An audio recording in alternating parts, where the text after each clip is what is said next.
Two of the best quarterbacks in the district face off tonight here at Ellis Stadium. Highland Park's Brennan Storr has thrown for 1,600 yards and 20 touchdowns. MacArthur's Glendon Willis, 2,000 yards passing and 20 touchdowns as well. Could be a shootout tonight. It's Highland Park and Irving MacArthur. And our JSX pregame show gets underway next.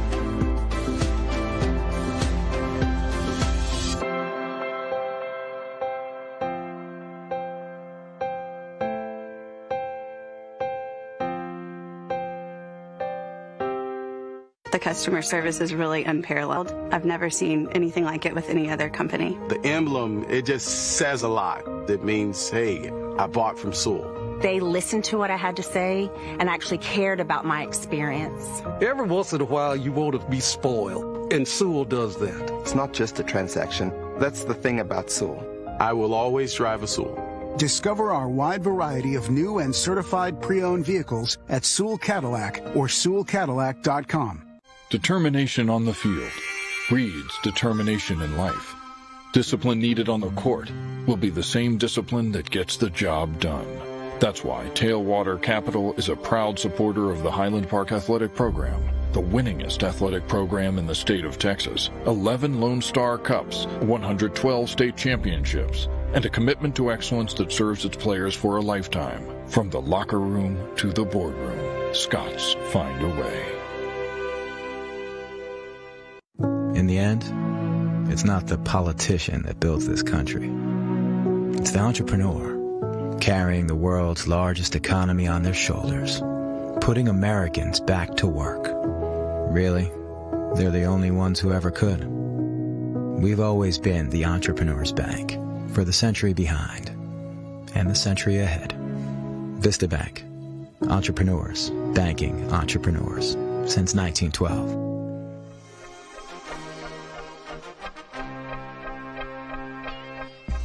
It is a shootout of two great quarterbacks tonight here at Ellis Stadium in Irving. We welcome you into the JSX pregame show. Brennan Storr takes on Glendon Willis. It's MacArthur and Highland Park doing battle tonight. Scott's trying to hold on to a perfect record on the season. MacArthur still trying to claw their way into the playoffs. Our JSX pregame show gets underway right after this.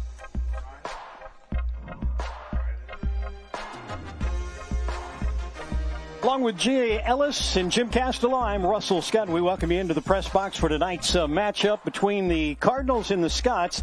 And we're coming off a game that was outstanding last week for Highland Park.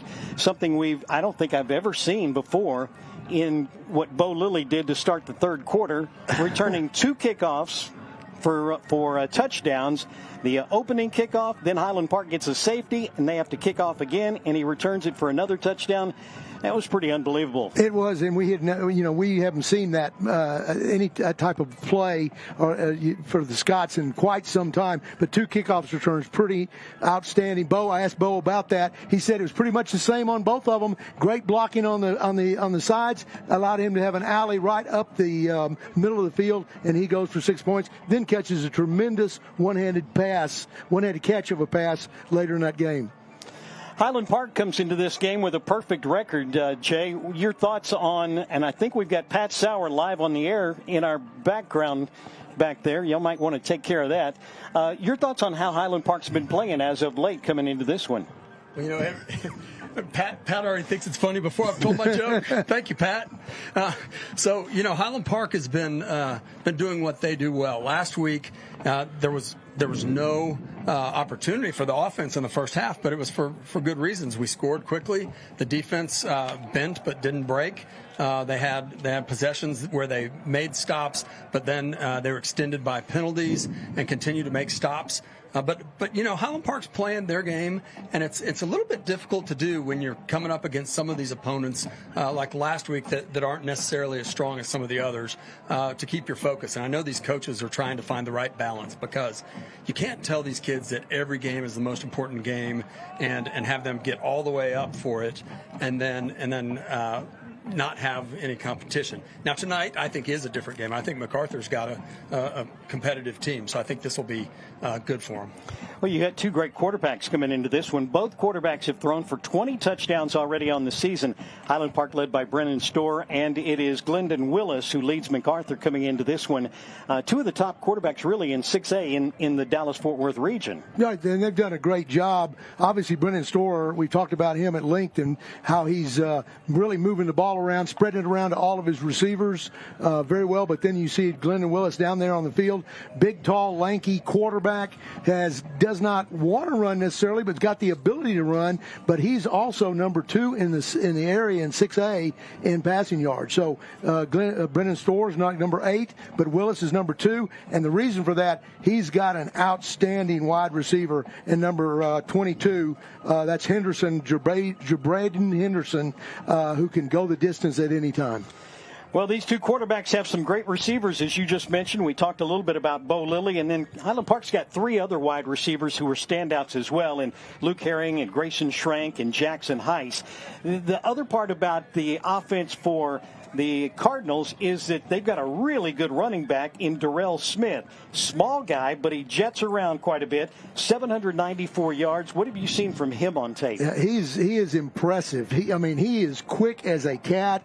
Now, he may not have the 4.5 speed that Henderson has out on the edge, but he can. You let him out in the open field, and he'll go the distance on you potentially at any time.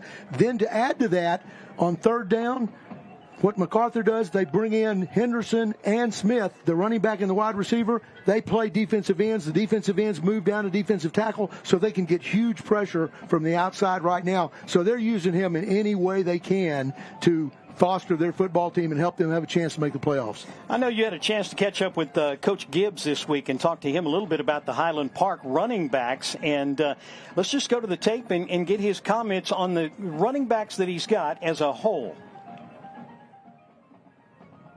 Sure. Well, as a group, they come every day and they work hard and they've bought into what we're trying to do.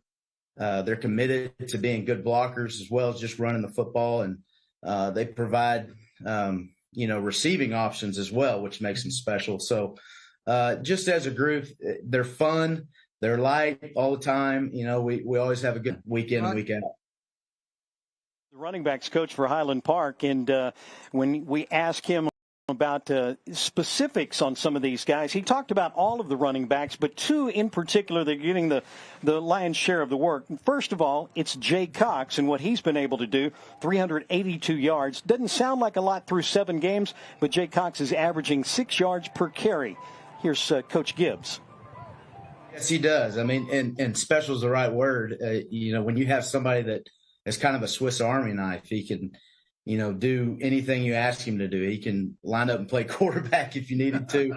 He can kick when he wants to. It doesn't matter. You ask him to do it. He's one of those kids that's all just kind of grown up. And if there was a challenge, he was going to try to take it on and figure out a way to be good at it. Right. I saw him one day watching y'all practice. The kicker. One of the kickers was having trouble with kickoffs, and he said, "Hey, Coach, I think I can do that," and put it 5 yards deep in the end zone. That's just how he is, isn't he? The other guy who does quite a bit for Highland Park in the backfield is Wilson Axley. Yeah, so Wilson Axley has been, when we talked to him last week, he's been running north and south, which, you add that to his lateral game, and it's made a big difference the last couple weeks. And I think Coach Gibbs told us a little more about Wilson Axley as well. Well, he's getting better and better, and people, not everybody knows this, but he hasn't even been a running back for a full year. He's been playing receiver. Oh, is that right? Yeah, and at the end of last season, I'm watching him play receiver, and I saw a little bit of, a running back in him. Mm-hmm. And so we asked him to start coming over and play, and he's really kind of taken to it naturally. He's still learning to, follow his blockers and kind of learning what the offensive line is doing up front. But every week he gets better and better. He loves to learn, and, you're going to see more and more explosive plays out of Wilson Axley, I promise. Head coach Randy Allen, I had a chance to catch up with him last week and talk to him. It's something he says he's never seen in his 47 years as a football coach in Texas high schools. What was it? It happened last week. We'll hear from him as our JSX pregame show continues after this.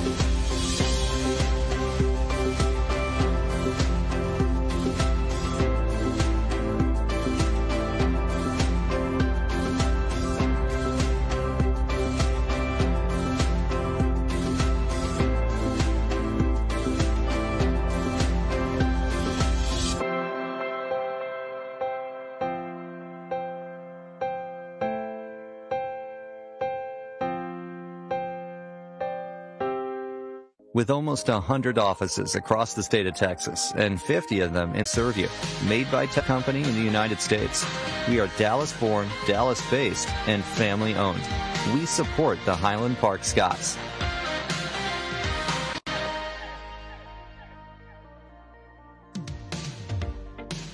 It's the Baker Brothers replay. The best offense is a good defense. Baker Brothers blocked those surgeons before they could take it to the house. That play was electric. That's right, Jimmy. Shocking, even? We get it, Jimmy. Call now to get this month's electric special. Highland Park leads this football game. Stafford was under pressure, rolled to the left, threw 43 yards into the end zone for a prayer, and Highland Park comes down with the touchdown.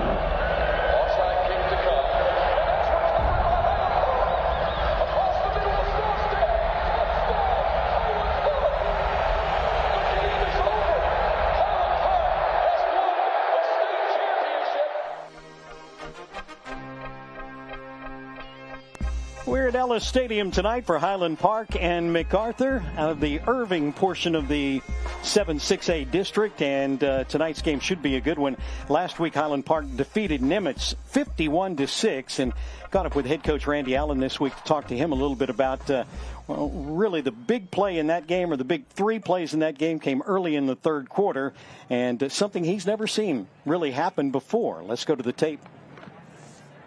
The first time in my career that I've had back-to-back kickoff returns or a kickoff tackle for safety. So it was an unusual happening, but a lot of fun for Bo Lilly and our kickoff return team, and then our kickoff cover team and the safety we got.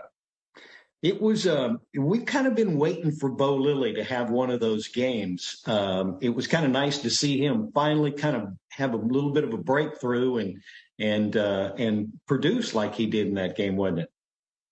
Yes, Bo's got tremendous potential, and I was happy we got him involved early. He caught the first touchdown pass on a great one-handed catch in the end zone, and then he had the two kickoff returns. So he really had a great night. And, when you have four good receivers like we do, it's hard to get everyone enough footballs where they can really show what they can do. And so this is a game that Bo got, highlighted. And anytime you can return two kickoffs and then have one long touchdown pass in a game, that's a great night. Well, it says something about your defense, too, that they're able to get that safety right at the end of the beginning of the second half as well. Well, part of it was the return man for Nimitz took it back in the end zone, and, of course, our guys were all over him. And, it was a gang tackle. There were a lot of guys involved with it, and so we're really proud of our kickoff cover team. One of the other stats that jumps out when you start looking at your offense this year, you've only had 2 turnovers all season long, and both of those were interceptions. You have to feel good about how, I know you preach, don't turn the ball over, but only 2 turnovers through this many games is quite a great number. It is, and it's one of the reasons for our success. And it involves a lot of players. Quarterback making good decisions, number one. Number two, it's ball security from the runners who carry the ball or catch the ball in traffic. And it's a mindset, and our coaches do a great job in practice of enforcing that idea that, we've got to hang on to the football, and turnovers probably are the biggest factor in who wins and who loses a game. You've got MacArthur this week. Your thoughts on what they bring to the table? Well, they got some speed on offense for sure. Their quarterback has thrown for 2,000 yards, and one of their receivers has caught over 1,000 yards, number 22, Jerbaden. Henderson, their quarterback, Glendon Willis, has thrown for 2,000, as I mentioned, and their running back, Darrell Smith, has rushed for 794 yards, which is 9 yards average a carry. So they've got a big offensive line, and we've seen some big offensive lines, but this is one of the biggest ones, 285, 215, 265, 280, 355. So our defense is going to have a big challenge in front of them. This is a fine offensive football team. That puts pressure on those defensive linemen, I guess, but the linebackers as well, trying to handle those big offensive linemen like that. Yeah, it's hard to get off of blocks when those big guys get on you. And our defense has done a great job this week in practice of being more physical and shedding blocks, but it's going to be a big challenge for us because you give that running back a crease and he'll go with the distance, and then you got a quarterback can throw the ball so well.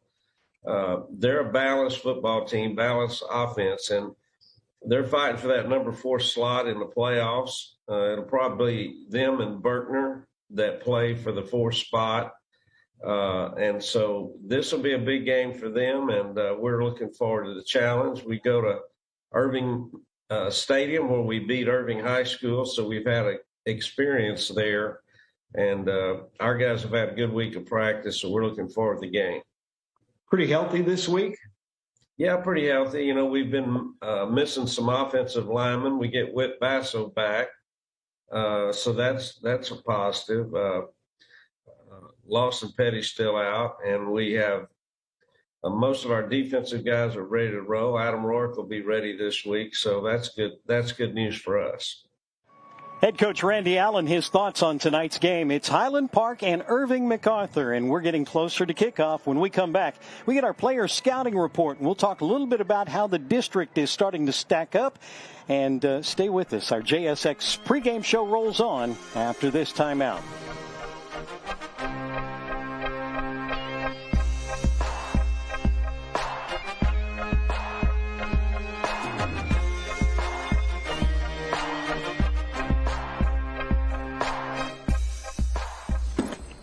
Oh, say, little doggies, why don't you lay down?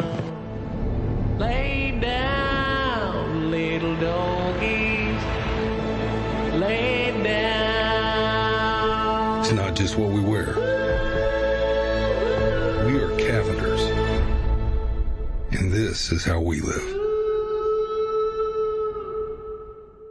Our name, Residential Capital Partners, reflects who we are and how we treat our customers.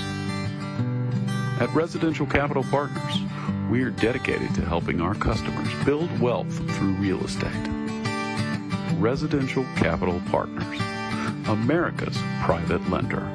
Conveniently located between Lovers Lane and University Boulevard on Preston Road. Not Just Soccer is locally owned and has served the Highland Park community for youth sports equipment needs since 1989. Whether you're looking for soccer, football, basketball, baseball, volleyball, or lacrosse equipment, they carry it all, and they take pride with specialists in each sport, and in many circumstances, you'll be helped by a current Highland Park athlete. Go Scots! The service after the sale is something that will keep bringing my wife and I back as Sewell customers. Give them about 48 hours, tell them what you need service for. They bring you a loan car, pick up your car, take it back, do the service, and come and pick up the loan car. That's like being royalty. If that doesn't invoke loyalty, I don't know what does. I drive a Sewell. Discover our wide variety of new and certified pre-owned vehicles at Sewell Cadillac or SewellCadillac.com. There's a great state fair of Texas. After we talked about it last week, I did go Saturday, and I did have a corny dog. And fried ribs. Cinnamon roll. The fried ribs were excellent. No fried butter? No fried butter this time. But we did have a great time.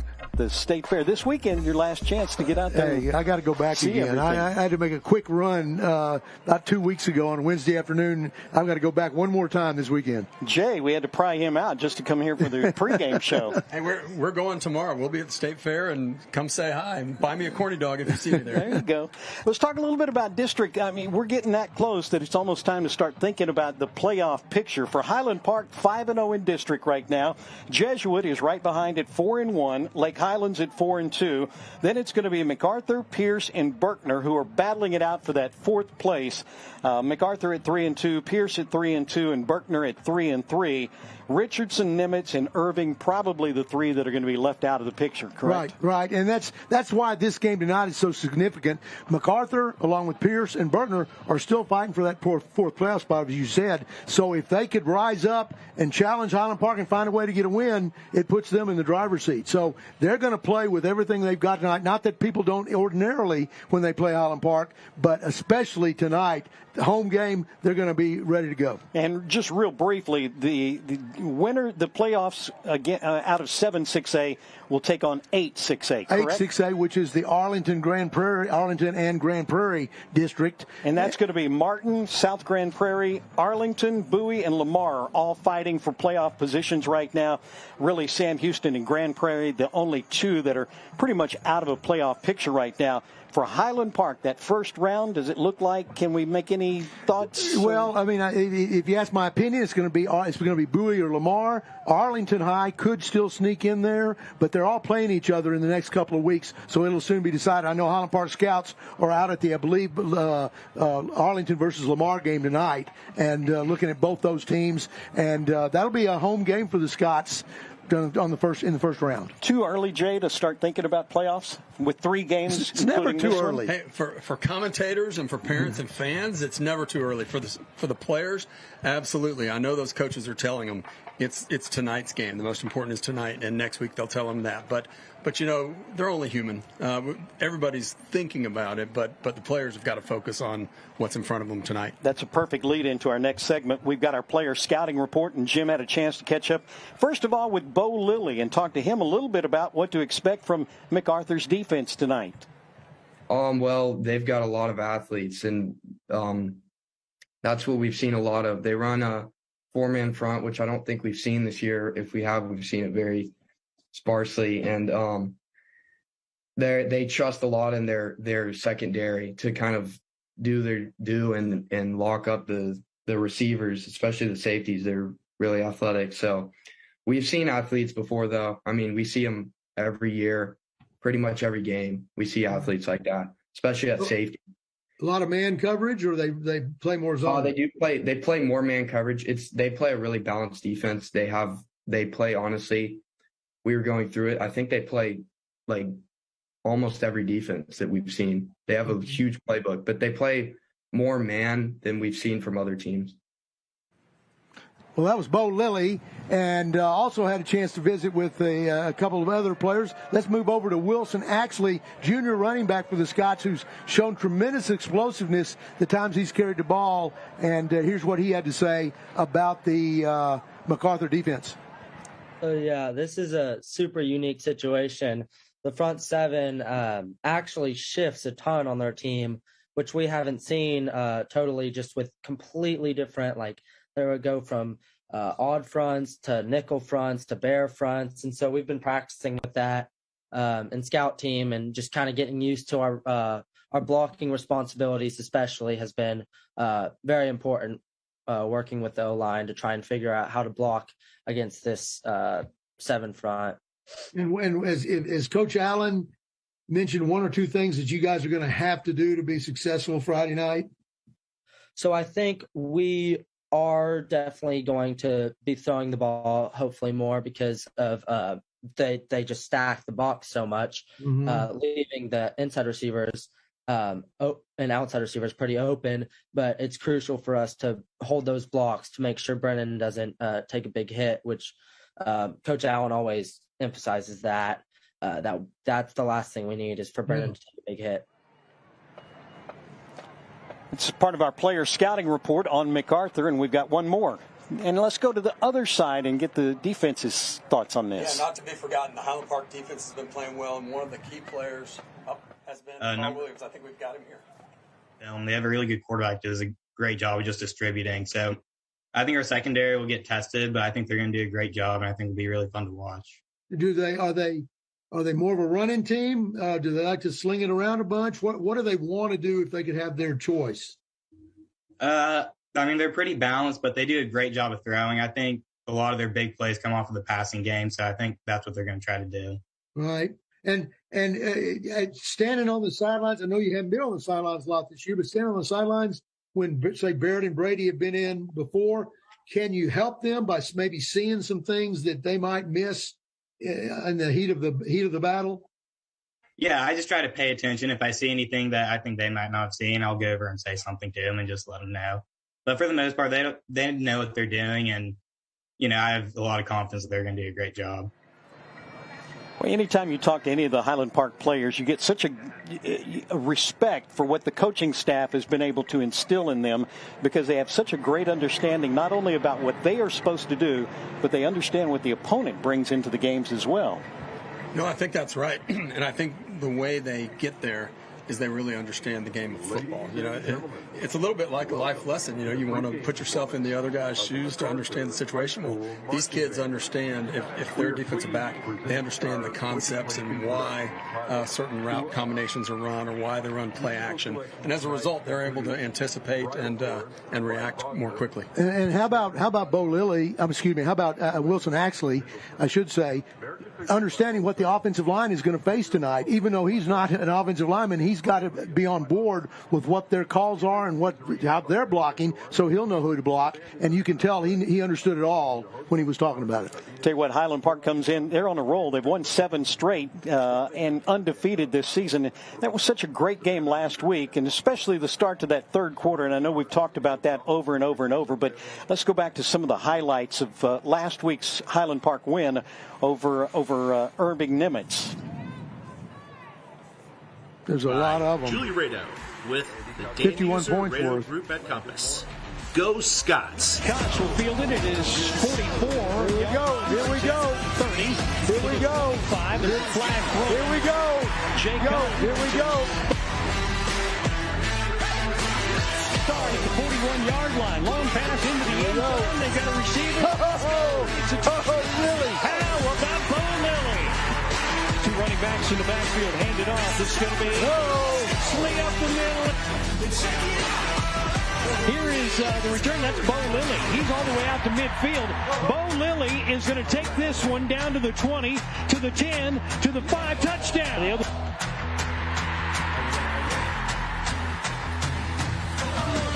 we go. Holy cow. There goes Bo Lilly again. Tell you what, that will get you ready for some football, and we are getting ready for Highland Park and Irving MacArthur to play here at Ellis Stadium. We're going to take our final time out. When we come back, we'll be ready to get this one underway. With Jim Castellaw and Jay Ellis, I'm Russell Scott. Thanks so much for joining us for the JSX pregame show. We got the start of the game coming your way right after this.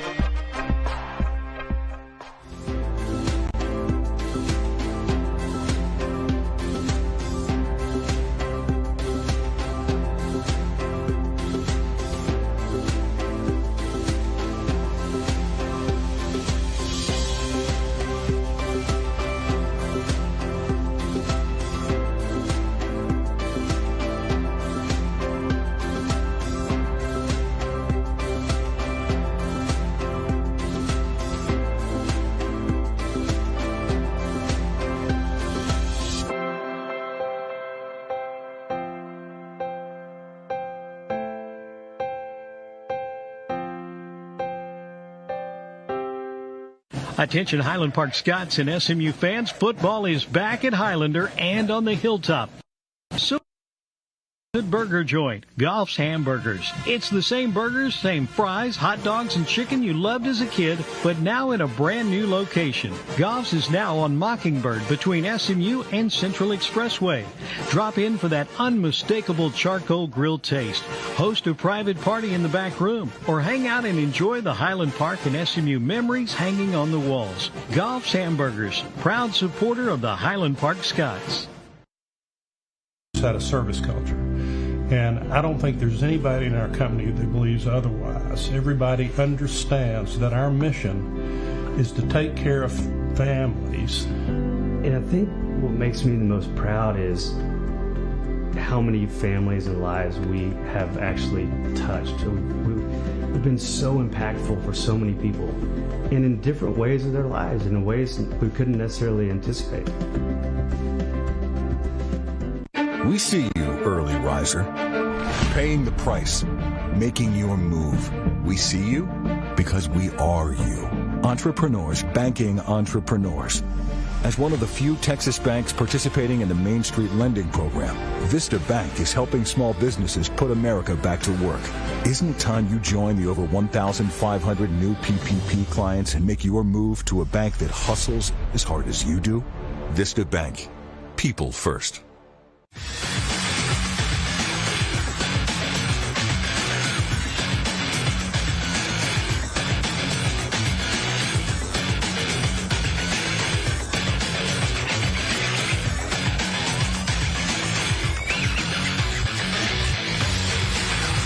Curtis Law, the game-winning lawyer. I'm a link in the chain. I am a link in the chain. I am a link in the chain. I'm a link in the chain. I'm a link in the chain. I'm a link in the chain. I'm a link in the chain. I am a link in the chain. I am a link in the chain. I'm a link in the chain. I'm a link in the chain. I'm a link in the chain. I'm a link in the chain. When you play one of us, you play all of us.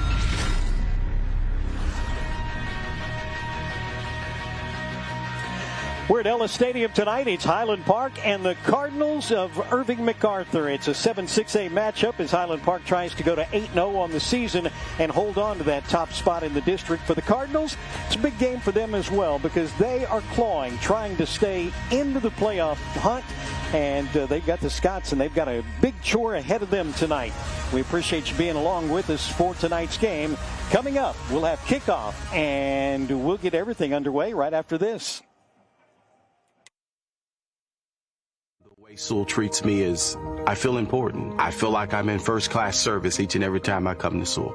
I will always drive a Sewell. Discover our wide variety of new and certified pre-owned vehicles at Sewell Cadillac or SewellCadillac.com. Determination on the field breeds determination in life. Discipline needed on the court be the same job done. That's why Tailwater Capital athletic program, the winningest athletic program in the state of Texas. 11 Lone Star Cups, 100 championship. Serves its from the locker room board away. It's the Baker Brothers replay. Team Baker Brothers scored a big one with its touchdown. Sure has some cool moves. I'll admit it, Jimmy. That's one super shuffle. Free smart home thermostat with a new Lennox AC system. Presented by Inwood National Bank. Weather Service has issued a severe thunderstorm warning. Can you feel that?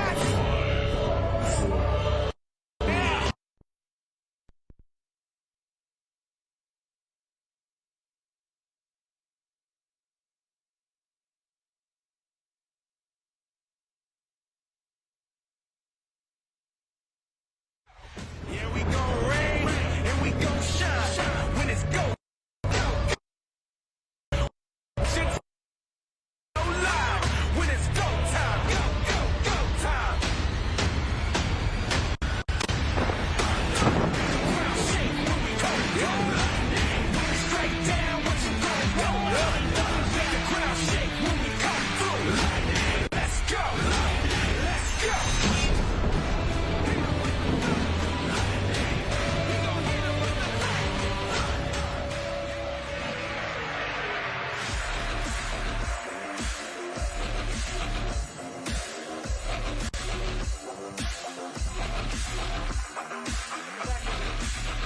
Back at Ellis Stadium, Russell Scott along with Jim Castellaw. Pat Sauer will join us from the stands tonight, and Jay Ellis will be along on the sidelines tonight.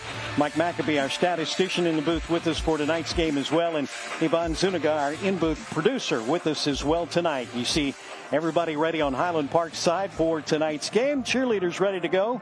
Players just finished warming up. They're back in the locker room getting some final direction from head coach Randy Allen. And let's get your thoughts on tonight's game. MacArthur's got a potent offense. If they get scoring, they can put up a lot of points. They can put up points, and they can do it quickly because of the tremendous speed and elusiveness they have on offense. Some of the keys to the game to me, defensively, the Scots got to do a better job of tackling. And he said, he went back and he said, if we'd have made the first tackle when we should have, Nimitz would have had 100 yards less rushing. That's huge. All right. So they've got to tackle better defensively. I know this as well. Nimitz had 23 first downs last week. That is not acceptable for a playoff team. The most Nimitz had before that, 16. So that tells you right there, you got to tackle better. You got to stop when you get the chance and get off the field. Offensively, I'd say MacArthur's going to run a lot of stunts on defense, a lot of movement from the defensive front. Scott's offensive line is going to have to handle that. They're going to have to reestablish the ground game. I was going to ask you about that because we heard some of the players talking about the movement from that defensive line from MacArthur that really they haven't seen in any other opponent this season.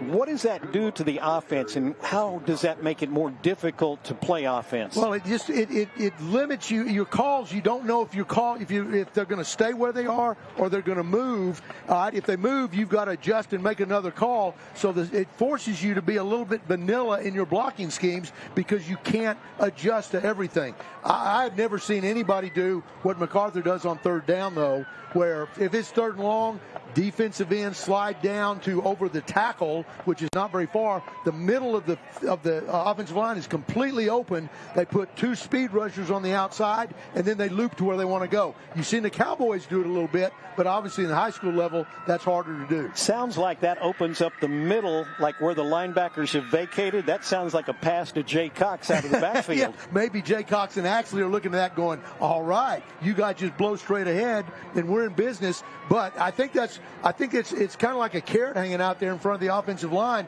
Hey, guys, you got to take advantage of this. If they're going to challenge you on the inside that you can't make yards on the inside because we're going to loop back in, you're going to take control and make sure they don't do that. I want to talk to you a little bit about the MacArthur offensive line because we've seen some big offensive lines. We may have the biggest that we've seen this year.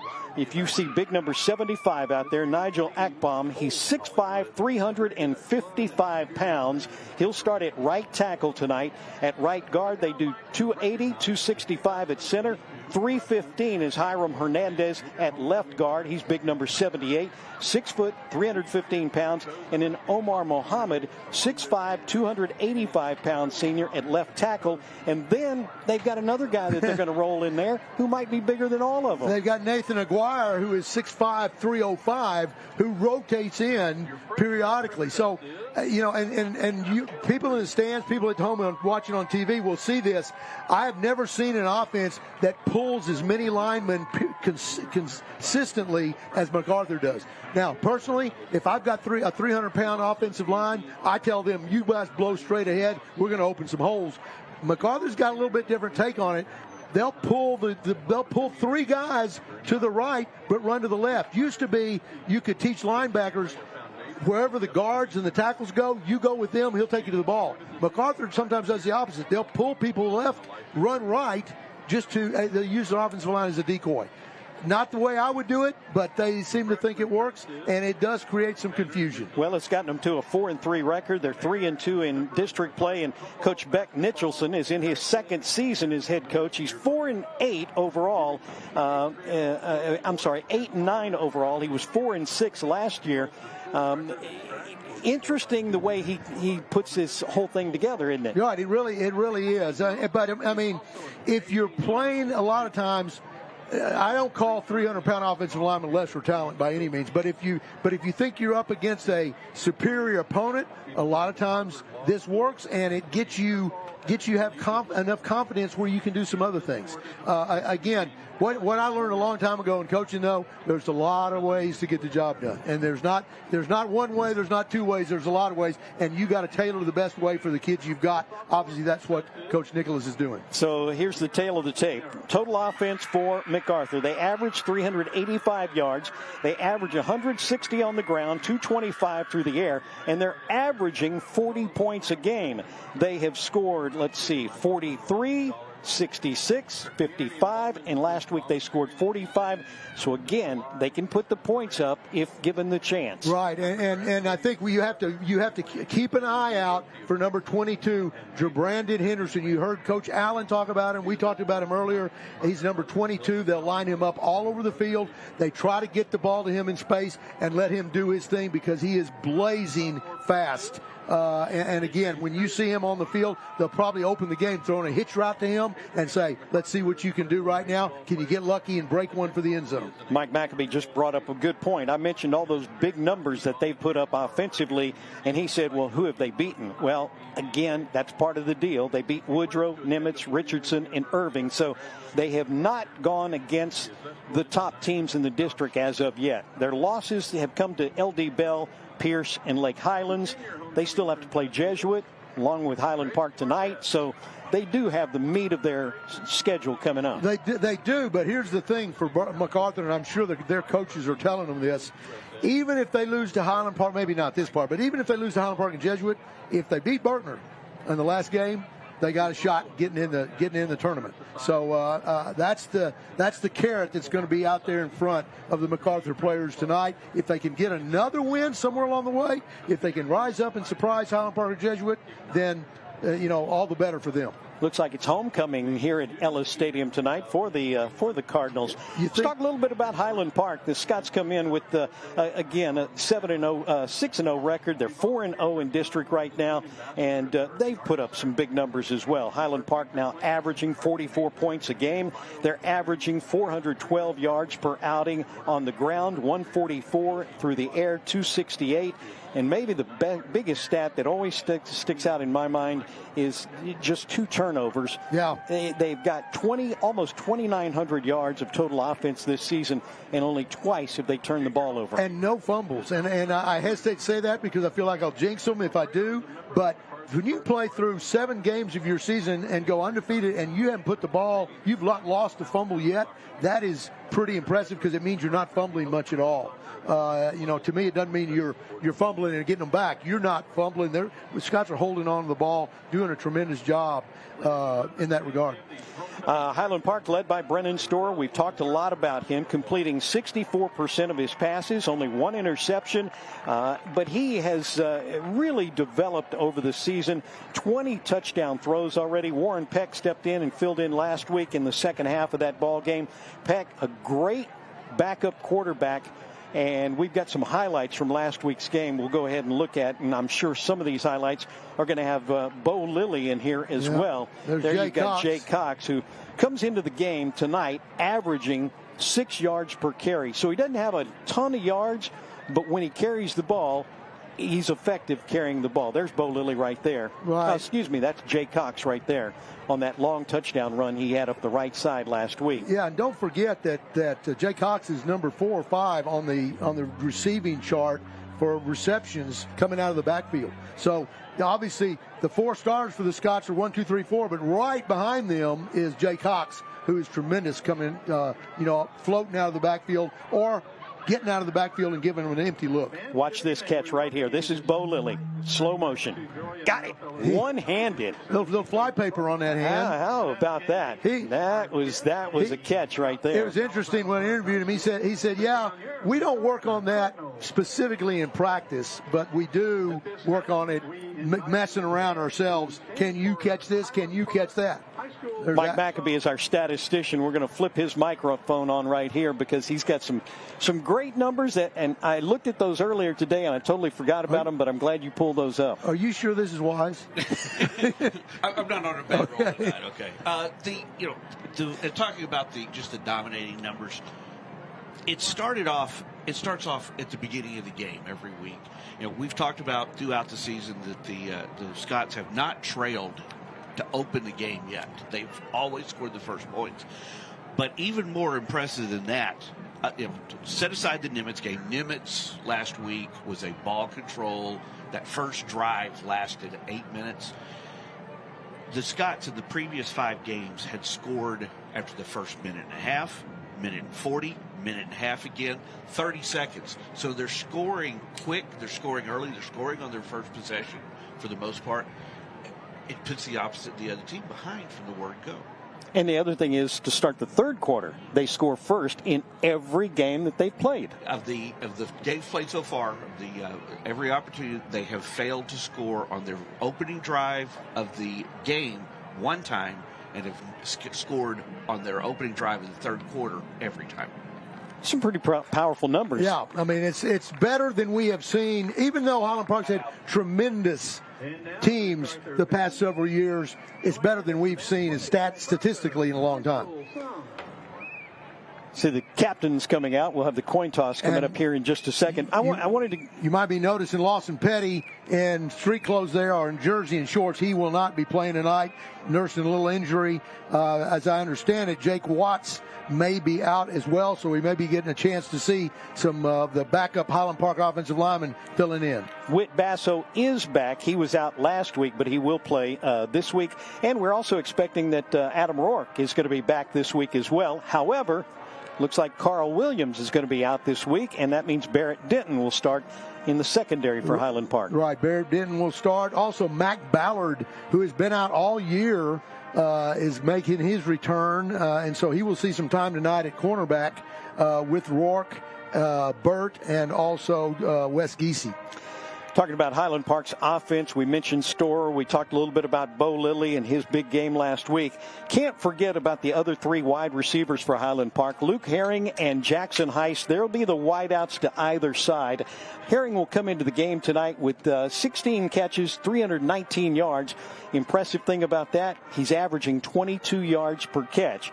Jackson Heiss comes in with 422 receiving yards. He's averaging 28 yards per catch. And then That's a great average. And then you've got Grayson Schrank, who'll start at an inside receiver. He's got world-class speed. Schrank comes in with 425 receiving yards. Schrank is averaging 16 yards per catch. And Schrank leads the team with 26 receptions, as you said, for 425 yards. So what a stable to throw to. And then on top of it, you add Jay Cox doing his thing out of the backfield. I mean, Brennan Storer, I did not play quarterback, but if I did, I would love to have those type of guys to help me gain yards.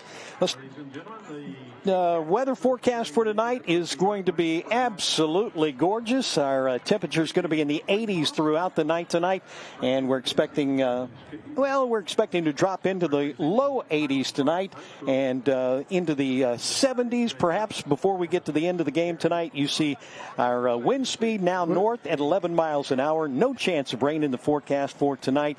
And our weather report brought to you tonight by Peggy Sue's Market. Fine Texas barbecue since 1951 and now available inside New York subs. Were you like me? Were you about Tuesday? Were you hoping, wishing we had a game because it was like down to 40 some odd degrees, and like now we're talking. Exactly, and then we get to Friday, and all of a sudden we get the 80-degree temperatures back. That is the good thing. Our referees tonight, our officials tonight, our referee is David Tucker. Our umpire is Jason Waters. Our head linesman is Kelvin Rhodes. Our lineman is Kevin Stevenson. Our field judge, Scotty Mills. Mason Murray and Jamie Cantrell round out the officiating crew tonight as we have the coin toss. Dr. Skylar Holscher, Dr. Bantu Segal, David Tucker explaining the rules to the captains there at center of the football field. I'm sure you're the same way. I'm really a little shocked that MacArthur chose Highland Park as their homecoming team. What does that say? Highland Park won the coin toss, and I believe they have elected to receive. Now, we are on, okay, I'm just going to be, let's pull the curtain back just a little bit. We're on the visitor side here at Ellis Stadium. They would not let us be in the press box because of something that happened 8 years ago with some other school from some, we don't really understand all of that. No.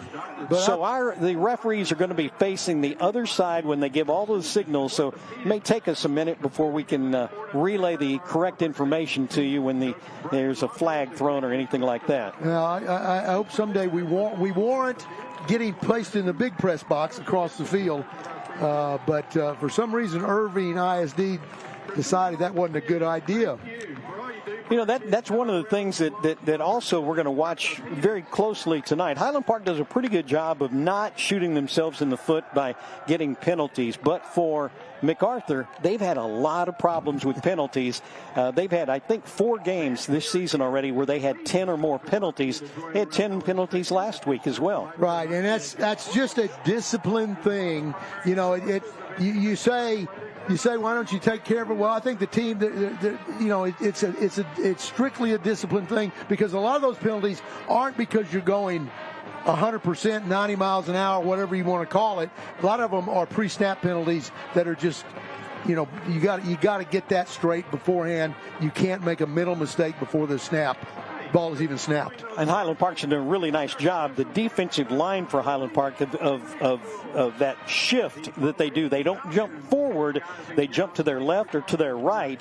And that has caused 12 false start penalties in the last 2 weeks against their opponents. And Mike McAbee, I hope you're getting that for the year, because we may have a record this year. Okay, there's nothing we ask Mike that he doesn't say, I got it. What do you want? I got it. But yeah, it'd be interesting to see how much, if the Scots can do that again. Obviously, MacArthur saw that on film, so they've been tipped off. But we'll see if it's still a weapon for the Scots to use moving forward.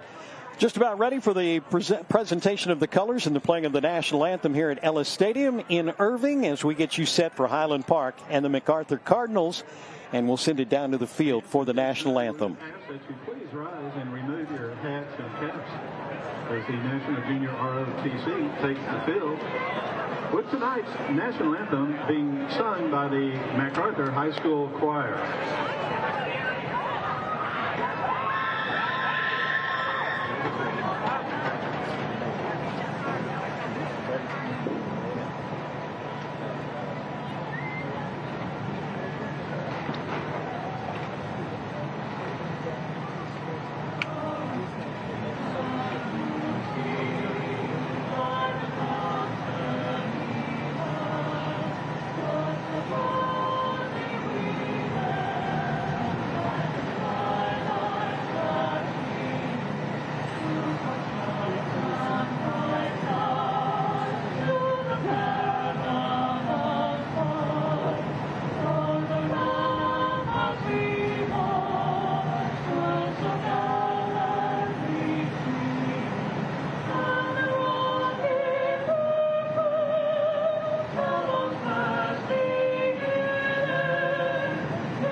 The MacArthur Choir singing the national anthem, the Junior ROTC presenting the colors here at Ellis Stadium, as we're just about ready for Highland Park and the MacArthur Cardinals to get underway.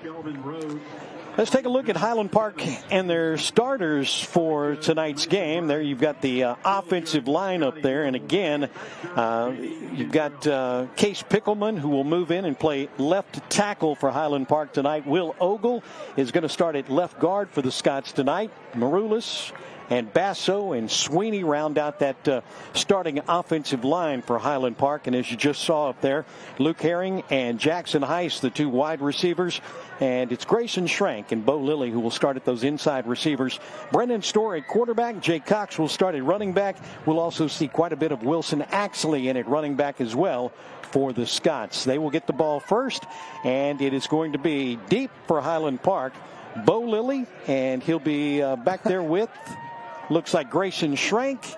And also back there for Highland Park is that Axley? I'm trying to get a number on him on the far side of the field. Axley. I think it is Wilson Axley. And surprise, surprise, Bo Lilly's deep. How about that? Oh, that's maybe Steele Tobin. Steele Tobin. Yeah, Steele's dad, Gene, known for a long time, and we're on the visitor side. Albert Becerra is going to tee it up at the 40-yard line. He will kick from left to right as we get our game underway. And our kickoff is brought to you tonight by Davidson Bogle Real Estate. Land is their business. Davison Bogle Real Estate. Becerra advances on the ball. He gets a foot into it. It's an end-over-end kick. This one's going to go into the end zone. They'll bring it out to the 25, and that's where we're going to see Highland Park start offensively. Again, it's an offense that's averaging 412 yards per game. 144 of that on the ground, 268 through the air. And Highland Park has done very well scoring early in the game on their first possession of the game in all but one game this season. Highland Park's only been shut out in 3 quarters all season long. So things looking really nice for the Highland Park offense as we get this one underway. MacArthur in a 4-man front. Backer steps up, walks out last minute. Here's Storr. He's going to run it and takes it out the outside, right side to the 31-yard line. He's finally going to get tackled out there. Coming in to make the tackle is Johnny Bondo. And also in there to help on the tackle is Tristan Hobbs-White. Again, MacArthur, watch them on defense. They will run a 4-man front, 3 linebackers. Usually that makes it very difficult to handle a spread offense like Highland Park, but they've been consistent in staying in it. They think they can get pressure on the quarterback before he can hurt them. Here we go. Highland Park out to Bo Lilly. He'll get the catch. It's only going to be about a 3-yard pickup. He'll be taken down by Kashawn Ford. It's going to bring up a 3rd down for Highland Park. They've got short yardage right here. The Scots on 3rd down conversions this year, averaging right about 48%, converting those thirds into first downs. Keep an eye on MacArthur defensive tackle Adrian Huerta, number 36. He gets a big-time push most of the time right through the heart of the opposing team's offensive line. Out of the shotgun, here goes the handoff. Jay Cox, and he's not going to get it. He's going to be dragged down just short of the first down. And in there to make the tackle is Rehobo Adayi. Outside linebacker got in there and brought him down, wrangles him to the turf, and forces Highland Park into a 4th and short situation. Scott's going to have a yard to go. They've gone to a quick little bit of a sugar huddle. Now they're set, ready to go. 1 yard. Scots have not converted a 4th down all season long. Here's a handoff to Jay Cox. They have converted their first 4th down, and all the way down to the 41-yard line. Spins Jay Cox. Coming in to make the tackle is Tyler Littleton, but not before. Highland Park has 6 yards, and there's a great look at it right there as he found the seam, and he spins his way out across the 40 to the 41. Great hole right up the middle by center Andrew Maroulis. Also guard Will Ogle, guard Whit Basso leading the way. Keep an eye on the shifts that you see out of the MacArthur front. You got that 4-man defensive front for MacArthur right there. And Jay Cox spins out of one tackle, then runs right into another one. And among those in on the tackle, Timothy Garrett. And it is going to be a no-gainer right there. 2nd down and 10 now for the Scots. Scots try to come with a counter right there where they pull the right side guard and tackle and kick out, and Cox runs between them. It was stopped up by the MacArthur defense. Cox tried to spin out but couldn't make much yardage more than that. Highland Park with 2 in the backfield. Play action. This time Storr looks near side. Luke Herring's got the catch. He's out across the 47 to the, well, they're going to say he went down at the 46-yard line. And that's going to be 3rd down and about 3 coming up after the 5-yard pass and catch to Luke Herring. Timothy Garrett coming up to make the tackle from his safety spot. Right there with help from Henry Ford. Wonder who his namesake was. Here comes the blitz. Saber stunt. Picked up. Roll to the right side, the throw, and there's Schrank. He caught it, and Schrank's got a first down all the way down into Cardinal territory inside the 45. They'll spot him at the 43-yard line. Well, watch the stabber stunt coming from the right side. He's picked up. I believe that's Cox, if I'm not mistaken, picking that up, giving Brennan Storr just enough time to get that hot route to Schrank. Our quarter replay is being brought to you by Origin Bank. Every great relationship has an origin story.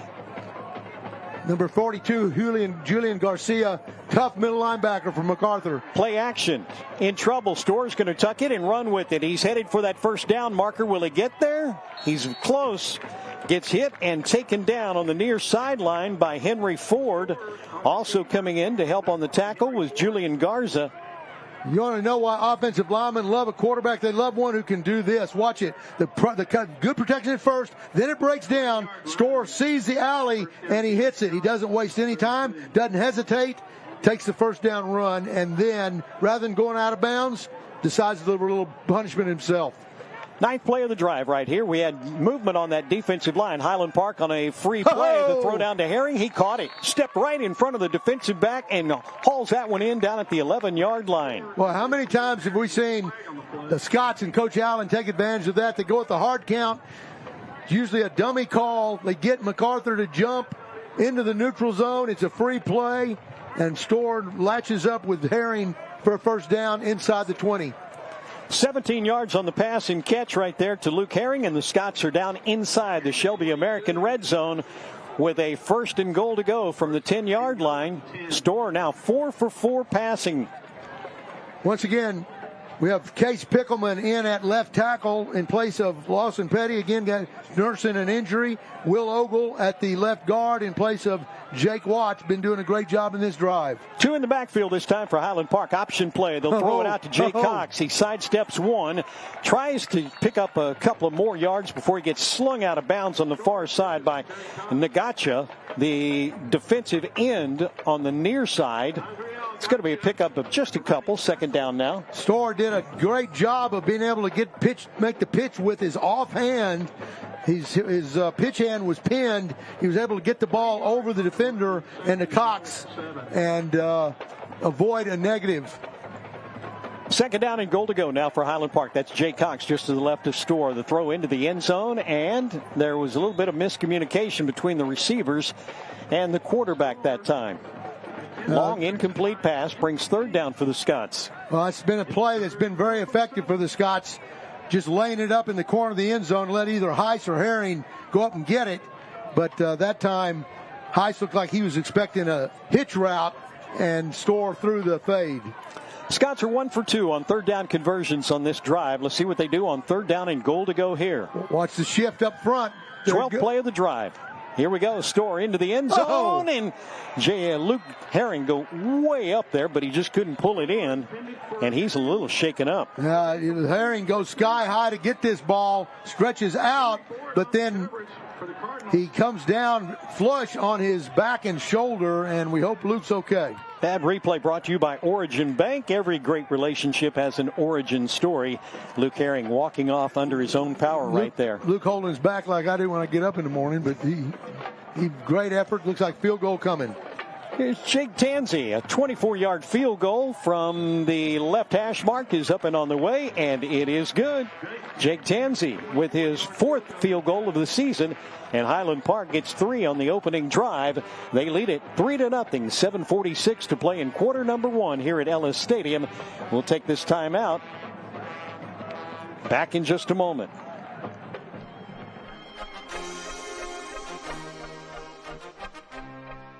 Our name, Residential Capital Partners, reflects who we are and how we treat our customers. At Residential Capital Partners, we are dedicated to helping our customers build wealth through real estate. Residential Capital Partners, America's private lender. Highland Park up 3-0. Pat Sauer is in the stands tonight. He's got a quick shout out for somebody, I believe. Guys, there's fans across the country watching our broadcast, and unfortunately the cameraman isn't looking at us right now. But I need to do a shout-out to those in Abilene, Texas watching this. Coach Gibbs' grandmother, Pat Gibbs, special shout-out to you. I don't know if you can see me here on the camera, but the whole crew's right behind me. And we appreciate you guys watching every week, and we love Coach Gibbs. Take care. Hey, and while we're at it, Russell, let's shout out to Coach Allen's dad, also watching from his home in Abilene. Kickoff for Highland Park. This one's going to bounce at about the 13-yard line. It's going to be picked up at around the 10-yard line, and look out. Boy. Oh, my goodness. On the return right there is Darrell Smith, the starting running back. We told you he has some speed, and you saw it right up the left side right there. Highland Park's kicker has to save the day as Tansey gets over there.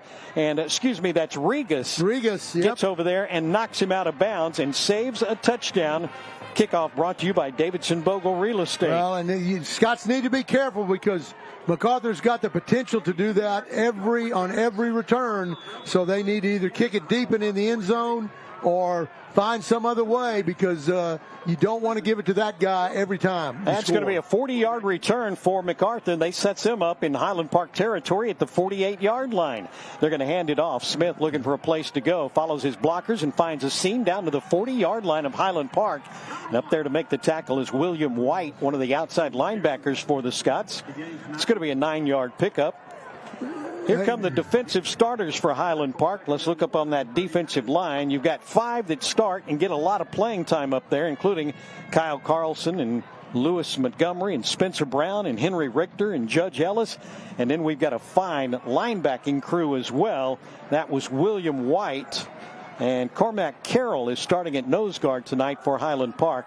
Secondary's done a great job all season long as well. Starting in that secondary for Carl Williams tonight is Barrett Denton. There's an incomplete pass. And third down and short yardage coming up right here. And MacArthur's one of the few teams you will see consistently pull their center out to get in front blocking left and right. That's Miguel Parra. He is 265 pounds, 5'10". And again, you just don't see it because normally the center's got a nose guard head up that he's got to block. MacArthur, again, we talked about it. They do things a little differently. They pull the guard replay.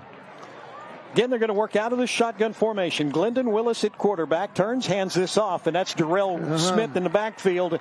He's going to get hooked around the ankles, and that is, you got it, Jack Morris, the middle linebacker for the Scots, gets in there and grabs him and does not let go, and that's going to be a loss of 2 on the play. Watch the stunt run by Morris. He sets sail out of his inside linebacker spot, able to pick up Darrell Smith just by the ankles and bring him down for no gain or a little bit of a loss, brings up 4th down.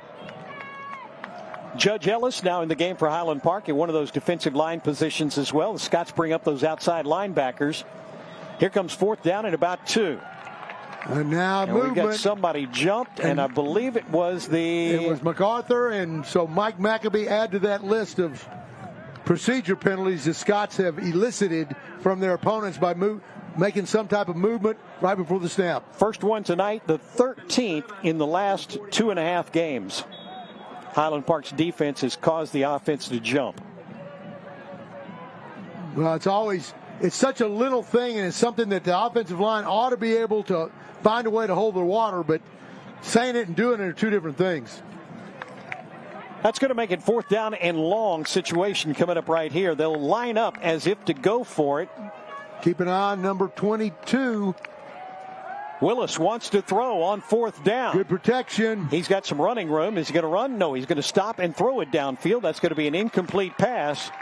Defending on the play back there was Charlie Barton.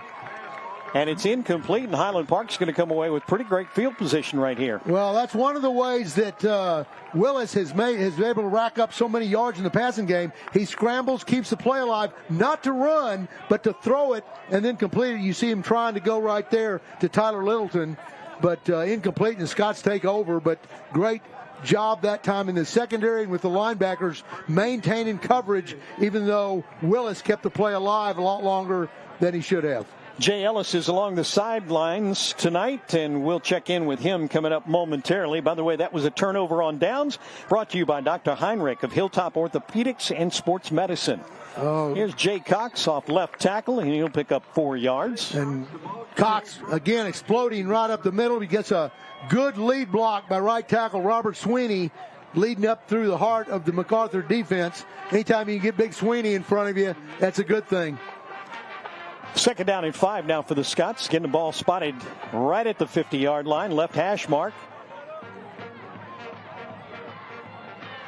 3-0 lead for Highland Park. Their second offensive series of the night. They scored 3 on the opening drive. Oh, wide open. Wide open, far side, right side, and Jackson Heiss can't come down with it. That's one of those he's going to go back and look at on tape tomorrow morning and go, I probably could have had that. And that might be one of the one or two balls he doesn't bring in all year long. And it's interesting. Sometimes the ones where you're the most uncovered are the hardest to bring in. That last drive for Highland Park went 13 plays, 68 yards.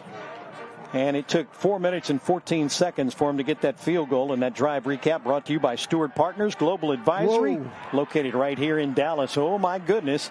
Scott's almost had a disaster right there. Brennan Storr gets him out of it, throws the ball away, and instead of taking a huge loss, brings up 4th down. Well, I believe that MacArthur came with either a Sam stabber or a corner stabber from the outside. Scots were not anticipating it. We didn't see the replay, but Brennan Storr does a great job of just keeping the play alive and then unloading it and getting out of bounds. Jake Tansey comes on to punt. He's averaging 35 yards a kick this season. This one's going to bounce right at the 20-yard line. Bounces straight up in the air, and it'll be downed right there. And for the second time tonight, we'll see the MacArthur offense. Alex Prowse doing a great job on the coverage team, getting down there and downing it for the Scots outside linebacker. Let's check in with Jay Ellis along the sideline. His reports tonight, as always, brought to you by Willow Bend Mortgage, your home for a way better mortgage. Jay? Something we're seeing from the Highland Park offense is changing up their cadences and their snap counts. MacArthur was doing a really good job of moving right before the snap. That first possession, Highland Park, of course, drew them off sides late in that first possession, and we're seeing a lot of different timing from Highland Park, which I think they're going to end up getting the looks that they're ready for and be able to take advantage of MacArthur's defense. Here comes Darrell Smith off tackle right side. Is going to be wrapped up. That's Barrett Denton, who grabbed him around the ankles and spins him to the ground, but not before he picks up 8 or 9 yards, all the way out near the 27, 28-yard line. That's a good example of the misdirection looks right there. 3 linemen pulling, trying to get out in front of Darrell Smith. And so that's a lot of beef coming at you. If it's not 300 pounds, it's close to it. So the Scots linebackers, defensive ends, got to find a way to cause a pile, break up those lead blockers, not give Darrell Smith any clear lanes. MacArthur will consistently, their most popular offensive set, 1 tight end, 1 in running back, 11. MacArthur still looking for their first down of the game. Ball is stripped out, and Highland Park's got it. Scots have come up with it. Here we go. Let's see who it is. Who is it down there that comes up with the ball for Highland Park? Spencer Brown comes up with it.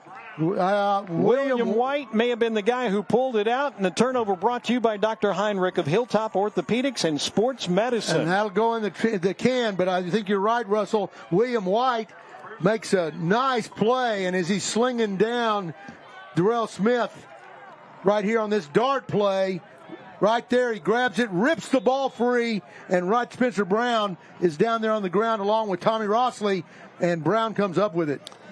Spencer got that 300-pound lineman jumping on his back, but he got the ball. That's the good news.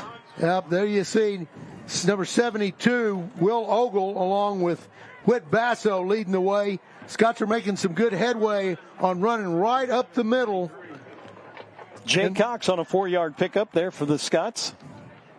Again, they lead it 3-0. Third time they've had the ball tonight. They went down, scored on their opening drive, had to punt last time. And now 2nd down and 6. Here's Wilson Axley. Man, he got hit and wrangled to the turf. He's only going to pick up about a yard. And that was some tackling right there from Keshawn Ford. Yeah, and number 3 was number 3 as well. I believe it was number 3. Yeah, that was Kashawn. Yes, exactly. Third down for the Scots. Scots just you don't see this 4-man front much anymore, simply because you need more coverage on the outside receivers. But MacArthur's making it work. Here we go on third down. Store to throw on the run. Schrank turned one way. He threw the other way, and that's incomplete pass. And on fourth down, will the Scots go for it here? Ball there at the 20. At 10s, he could go that distance. I know the wind's blowing a little bit. Have an injured player on the field down there. It looks like it is number 17, Tristan Hobbs-White, who is rolling around down there. Who's the cornerback, in case you're interested, over on the far side for MacArthur. Injury updates tonight on our telecast, brought to you by Dr. Field Scoville at the Carroll Clinic, orthopedic surgeon, fellowship trained in sports medicine. Hope that Tristan is going to be okay on the far side. Let's check in along the sideline again with Jay Ellis. His reports again brought to you by Willow Bend Mortgage. Jay, what are you seeing down there from the Scots? Well, one thing, I always like to try to anticipate what these coaches are going to do, because they're so reactive to what they're seeing on the field. And I would imagine seeing a corner on the right side that's down, and fourth down, if they're going to go for it, they need, 3 yards, maybe a run. But if it is the next play, I'd be confident to say they're going to attack the back right corner of the end zone with either Heiss in that back corner, or it could be the slot running that the smash and the corner route. But I think we'll see that. But first of all, they've got to get the first down here, and I think Highland Park's going to try to establish that some physicality moving forward on it. Do you even think about a field goal at this point, or is this going to be too far? It'd be about 37, 38 yards. I don't know if it's too far necessarily, but I think Coach Allen has such confidence in what the offense can do, even on fourth down. Plus, you add to that, he's confident in the defense and their ability to stop them if they don't make it. And when you put those two things together, I'd almost be surprised in this situation if you try to field goal. May not know in the press box, but the wind is pretty strong from the goalpost coming out right now. So south to north, yes. Yeah, so if that were almost 40-yard field goal, it would take about 45 yards of kicking strength. So they've got the offense on the field, and it looks like Highland Park's going to be going for it. Right.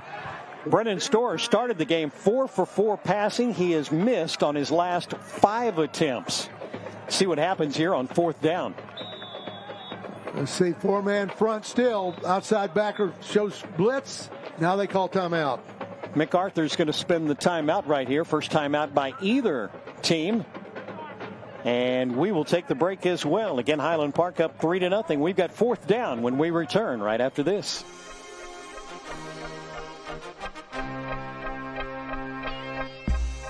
It's the Baker Brothers replay. Team Baker Brothers really stopped that running toilet in its tracks. No more running toilets. Now that's what I call a bathroom break. Okay, Jimmy. Call now to get this month's great deal from Baker Brothers. 2:48 to play in the first quarter, and Highland Park trying to decide what they're going to do on a fourth down. They lined up as if to go for it, and then MacArthur called the timeout. Their first timeout of the ball game. Scots have the ball just outside the 21-yard line. Left hash mark. Trips receivers to the top. That's Luke Herring all alone left side. Now they're going to split out Jay Cox there. Straight drop. Throw to Cox. He's got the first down. Highland Park inside the 15-yard line. Jay Cox catching that one.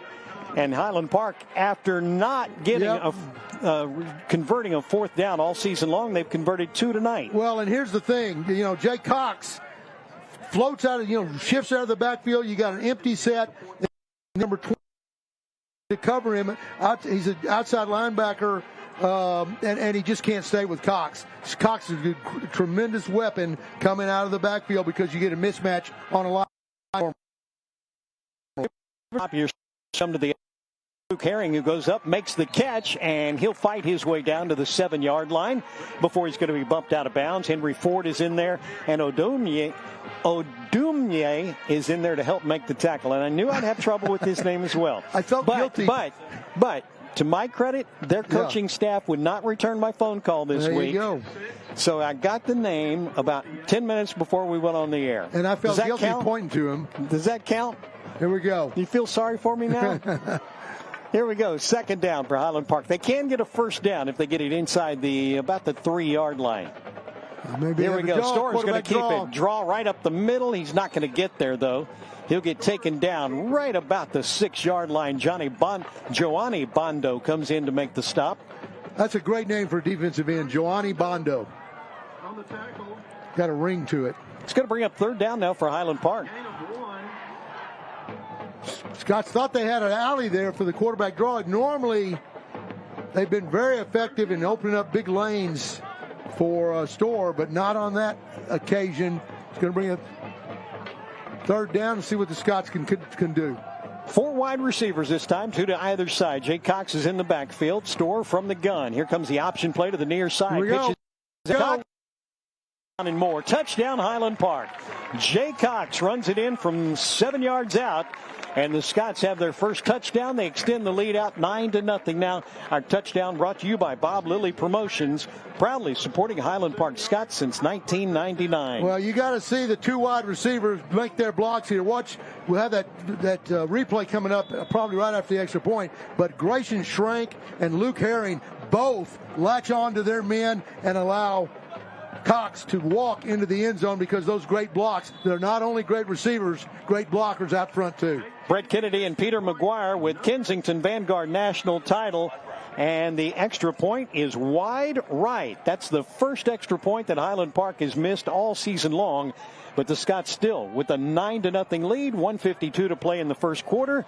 And get another look at it right there as it goes wide right as we go to timeout.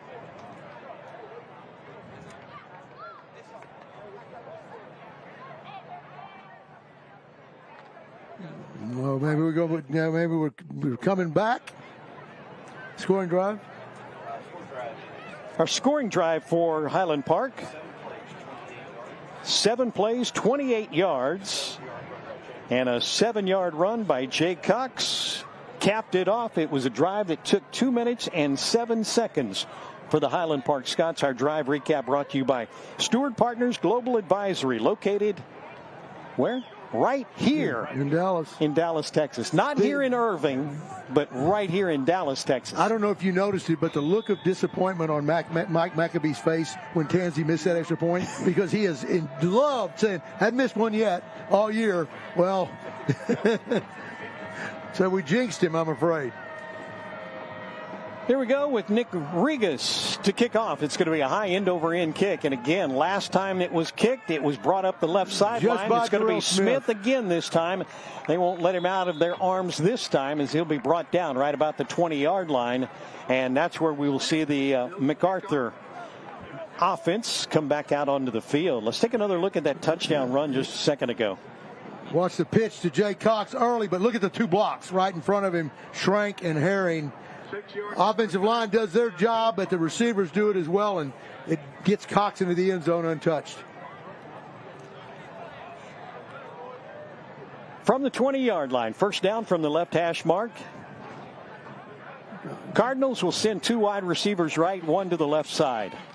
Smith in the backfield. Play action. They'll throw to the left side, and that's going to be caught. That's their outstanding wide receiver, Jabrandon Henderson. Makes his first catch of the night down around the 27-yard line, 26-yard line. And amazingly, we're almost in the first quarter, and that's Henderson's first catch. You know, if I'm MacArthur, I'm trying to get him the ball every play. He comes into the game with 1,000 receiving yards, 11 touchdowns. He is number 1 in the area 6A standings as far as yardage and touchdowns. Averages over 23 yards a catch. Inside 2 minutes to play here in the first quarter. Again, 3 wide receivers to the right side. Willis will roll to the right side and then throws this one into the ground. That's going to be incomplete. Smith was looking for a flag to be thrown on Highland Park, but no penalty. Well, third down now. I think that's a great depiction right there of how fortunate we are to have a quarterback like Brennan Storr. You've seen Storr roll to his right many, many times and really throw the ball right on the money. And Willis doesn't get near the velocity on it, rolling to his right, and the ball goes in the ground at White's feet. Again, that replay brought to you by Origin Bank. Every great relationship has an origin story. Keep an eye on the tight end for MacArthur, number 4. Cardinals 0 for 1 on third down conversion tries tonight. Let's see what happens right here. The rush is on, and the pass is too tall and incomplete. They're 0 for 2 on third down conversion tries tonight. And Adam Rourke, not every time, but almost every time, is latched on to Jabraden Henderson.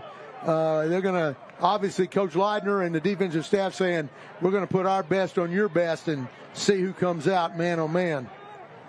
Jay Cox will be deep for Highland Park on punting situation for the Cardinals. Let's see if Adam Rourke can cause problems from the offensive right side for this punt.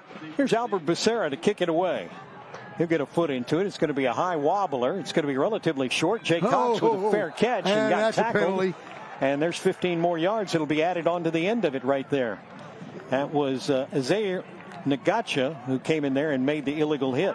Yeah, clearly a fair catch call. Jay Cox stops, catches it, stops, and Nagacha somehow missed it. And we talked about penalties before and how they kill teams. That's a perfect example of all you got to do is see, does the guy wave his hand? If he does, back off.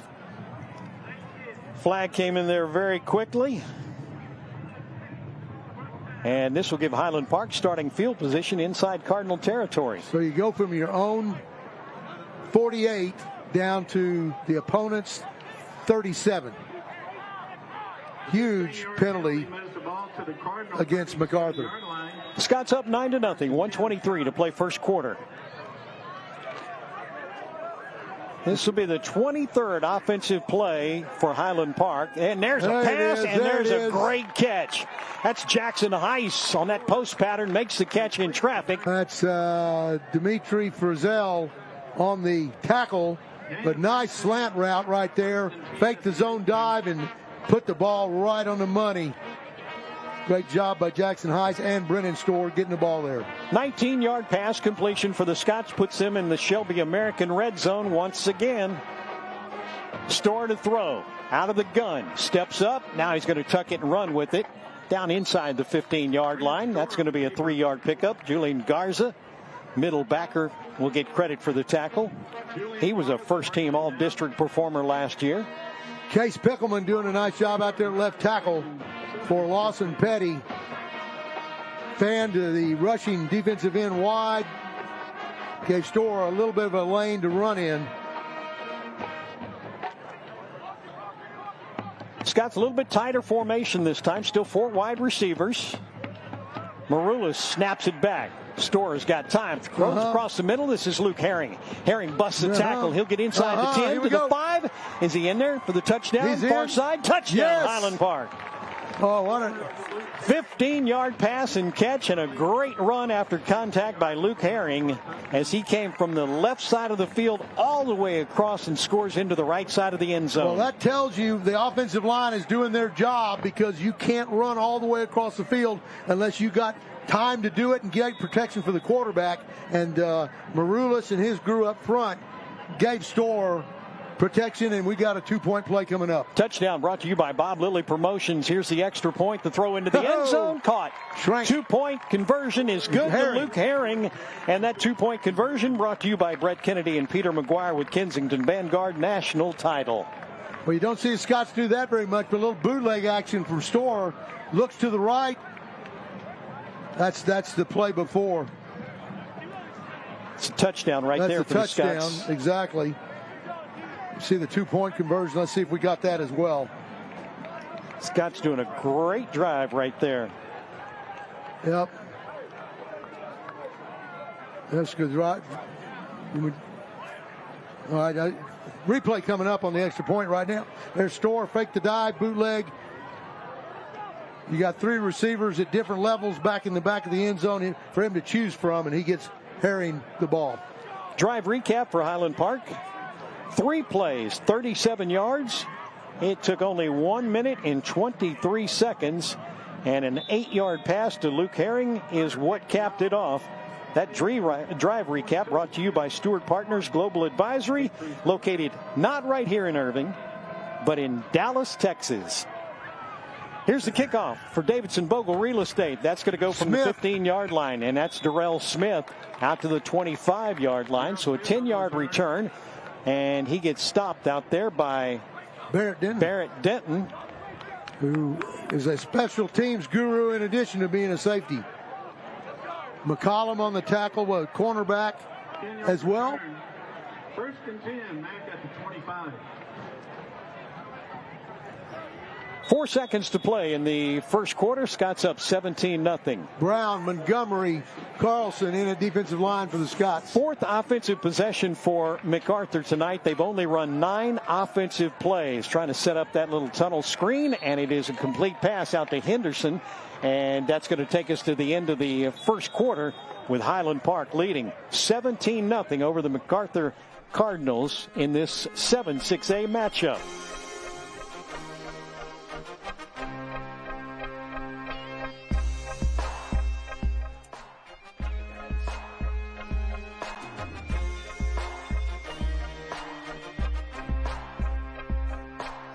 School is fantastic. You feel you're involved in every step of the decision-making process. That really makes a big difference to me. Discover our wide variety of new and certified pre-owned vehicles at Sewell Cadillac or SewellCadillac.com. Determination on the field breeds determination in life. Discipline needed on the court will be the same discipline that gets the job done. That's why Tailwater Capital is a proud supporter of the Highland Park Athletic Program, the winningest athletic program in the state of Texas. 11 Lone Star Cups, 112 state championships, and a commitment to excellence that serves its players for a lifetime. From the locker room to the boardroom, Scots find a way.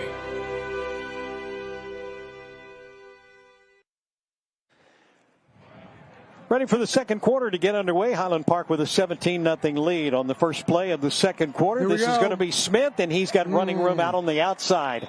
Turn the corner across the 40, out near the 45-yard line. Finally, Barrett Denton comes in to make the stop and save a touchdown. But, boy, we talked about the speed that Darrell Smith has. He has tremendous speed, and you saw it right there. Well, and that's a little play that the MacArthur Cardinals love to run. Looks like there's going to be a zone dive to the right. It's the dart, zone dive to the left, dart back to the right. He changes directions, gets the defense flowing one way, then goes back against the grain. And with Smith's speed, that's a problem. That's a 16-yard pickup, the longest play from scrimmage tonight for MacArthur. Here we go. Here's Smith going right up the middle. He's going to get slowed and dropped after about 3 yards. Jack Morris in there to make the tackle for the Scots. It's a little bit of a misdirection play. Again, starts one way, guards pull out, back cuts back the other way. But I tell you what, you got a great look right there just a moment ago. Big number 75 for MacArthur, Akpom. He's 355 pounds, 6'5" tall. He's a large young man. He lines up on the far side of the field. He's at right tackle. He's head and shoulders above everybody else. Here we go on second down. And again, it's going to be Smith. And we've got flags coming in from 2 different officials. William White goes in to make the tackle on Smith. But again, flags fly. We'll see what this is going to be. You can tell the wind is really whipping. You see the pants legs of the officials blowing in the wind. Coach Allen wise not to go try that field goal. It's going to be a face mask against Highland Park, according to referee David Tucker. And that's going to be 15 yards against the Scots. That's a tough one. Did you see it? I did not. Penalty marched off to the Highland Park 35. First and 10, Cardinals. It's going to give the Cardinals a first down at the Highland Park 35-yard line. Scramble to try to get their wide receivers in the right position. Trips look for Mack. Handed off. Smith. Nice little juke step right there, but he's going to get no place because that's Spencer Brown who reaches up there and grabs him by the ankles and won't let go. That's going to be a loss of 2 on the play. Scots have made an adjustment now. Again, you had a perfect view of the back starting left, then darting back right. And again, Spencer Brown waiting on him right there. Replays this quarter brought to you by Henry S. Miller, the right call for commercial real estate and a proud supporter of the Highland Park Scots.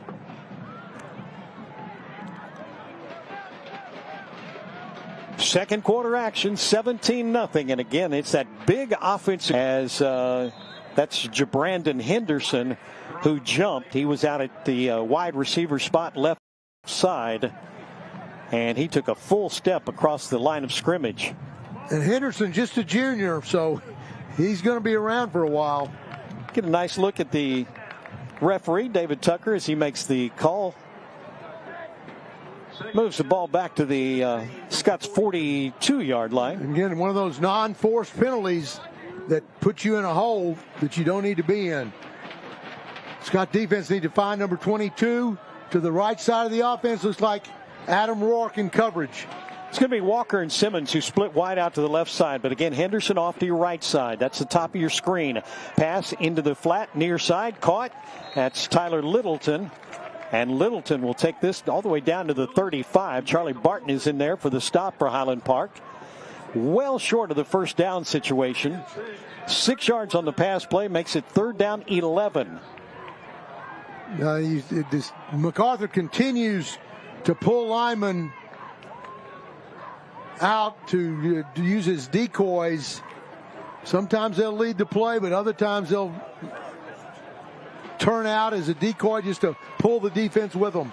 MacArthur's 0 for 2 on 3rd down conversions tonight. This is 3rd and long. 3 wide receivers. That's Smith in the backfield. Willis will give it to Smith. Looking for a seam. There he is. He's going to get caught. Hello, well, he got bounced backwards, but stays on his feet. And now he's in trouble. And he'll go down all the way back at the 46-yard line. A huge defensive play by Jack Morris. And I tell you, that exact play right there is what I've seen Darrell Smith make a big gain on. He's corralled right there by William White. He starts outside. He tries to go back the other way, and Jack Morris, along with Brady Dautrieve, converge before he can get out of it. That replay brought to you by Henry S. Miller, the premier full-service commercial real estate company in Texas, and a proud supporter of the Highland Park Scots. Great position for a fake if MacArthur wanted to do it. Be very careful right here. Punting situation for the Cardinals. Highland Park's got Jay Cox back around the 18-yard line. The last punt went 25 yards. They almost got to it right there. This is going to take a Scots bounce down right around the 33. That's about a 10-yard punt if I'm doing it in my head correctly. Mike McAfee says it's going to be a little bit less than that, maybe. You're almost better off going for it in that situation, or you're going to pick up 10 yards. Highland Park, 1st and 10 at the 33. All right. Scott's offense comes back out on the field. 11 yards on the punt. I was close. Mike says when he gets those really small numbers, that's hard for him to figure out. Here we go. Storr under pressure, throws a screen pass. That's going to be caught left side. This is Schrank. Schrank trying to find some running room. They'll take it all the way out to the 38. He's going to be wrangled to the boundary and brought down on that far side. In there to make the stop is Keyshawn Ford. And a 6-yard pickup for the Scots. Well, it looked like there was all kinds of problems in the backfield because Scots were setting up a screen. Offensive lineman let the rush come, and Will Ogle over there in front of Schrank trying to pick up some yards, gets about 6 or 7. 2nd down now for Highland Park. Storr approaching 100 yards passing here in the first half. Now he'll swing it out to Jay Cox. Makes the catch, bounces off one. Got the first down and then some as he'll take it all the way out to midfield. Finally, he's going to get caught. Julian Garza, the middle linebacker, will tie him up, but not before he gets into Cardinal territory at the 48-yard line, and this is going to go for 13 yards. Well, the MacArthur defensive end, Azriel Nagacha, gets his hands up in Brendan Storr's face, tries to disrupt that pass, but Storr's able to keep his concentration, get the ball to Cox, and up the sideline for a first down. With that, Storr now is 10 for 15, 109 yards passing here in the first half. Storr again sets up a screen near side. Here's Jay Cox. Good block. He's got blockers in front of him. Good block. Cox is going to stutter step down at the 25 and then finally get ridden out of bounds at about the 15. And it's going to be another first down for Highland Park. The Scots with back-to-back big plays. Well, great block out in front that time. Coach Allen take advantage of the hard MacArthur rush by setting up screens. You get Whit Basso out in front at first, and then farther downfield. You love to see this. The center, Andrew Maroulis, is down at the same position where Cox was tackled. He's hustling that hard to get down there to make a block. That's a 28-yard pass and catch for Highland Park. Jay Cox doing most of it on his portion of that.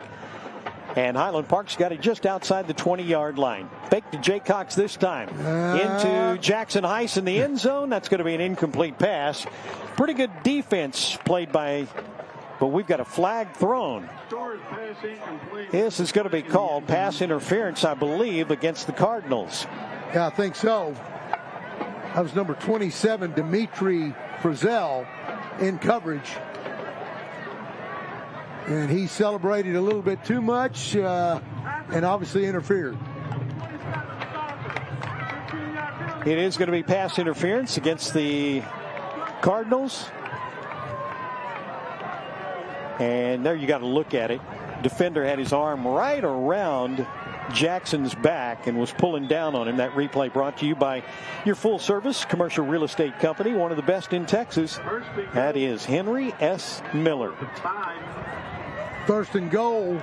Full 15-yard penalty right there gives Highland Park a first and goal situation. Here we go with two in the backfield. They'll turn and hand it off. This is going to be Musa. Frank Musa, who gets all the way down to the 1-yard line. His first carry of the night.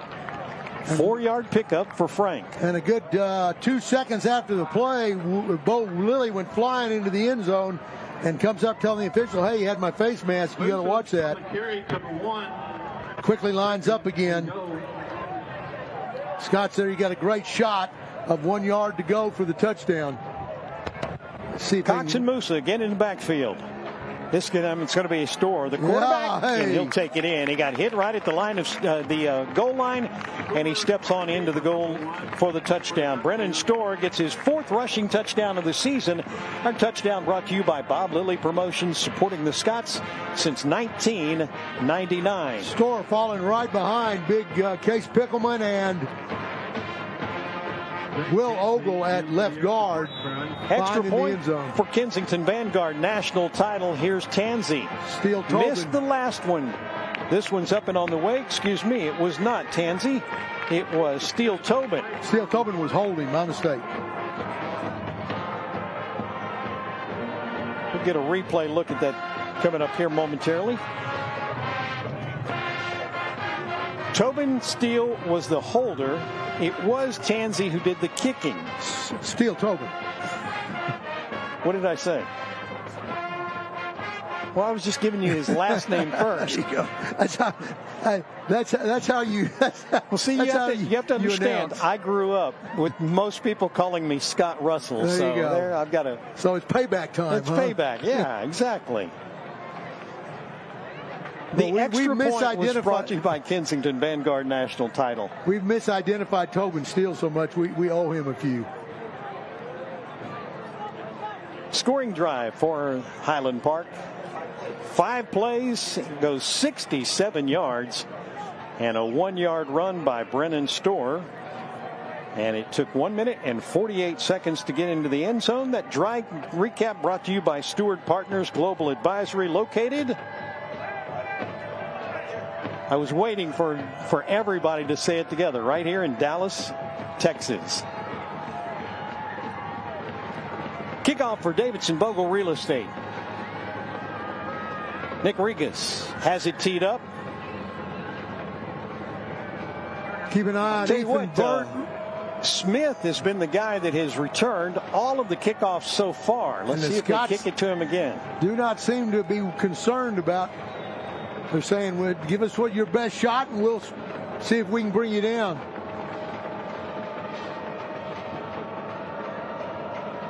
Here comes Regis to kick, and this is going to be a long kick. It's the bounced it off the crossbar. Hey, if you can do that, I'd do that every time. I'd kick the ball out of the end zone. Shouldn't you get a point or something? You should get something. If you hit the crossbar? Yeah, it ought to be some type of reward for doing that. Do they do that in Australian rules football? Bring bring it out to the 25-yard line, and the Cardinals will start there. Again, they trail Highland Park 24-0. And Inside Mac Ballard, 6 minutes to go in the half. Russell. Mac Ballard in at cornerback for the Scots. Here's that kickoff right here. Dink. Boink. Here we go. I like that. Here we go, 25-yard line. Play action, they'll throw to the near side. Henderson on the catch. Henderson shakes one tackle, but he can't get away. And I said Henderson, it's actually Jacoby Simmons who made the catch. Mac Ballard on the tackle, along with help from Henry Richter from his defensive end spot, throwing hard to the ball. Get a look at it right here for Henry S. Miller. Loss of 1. He may have Barton shaken got one there first, but he didn't get very far. It's going to be a loss of 1 on the play. Second down, 11. Inside for the Scots. Looks like Ellis, Cormac Carroll, and Henry Richter on the defensive front. Thornton in an outside linebacker as well. This time Henderson will go to the left side.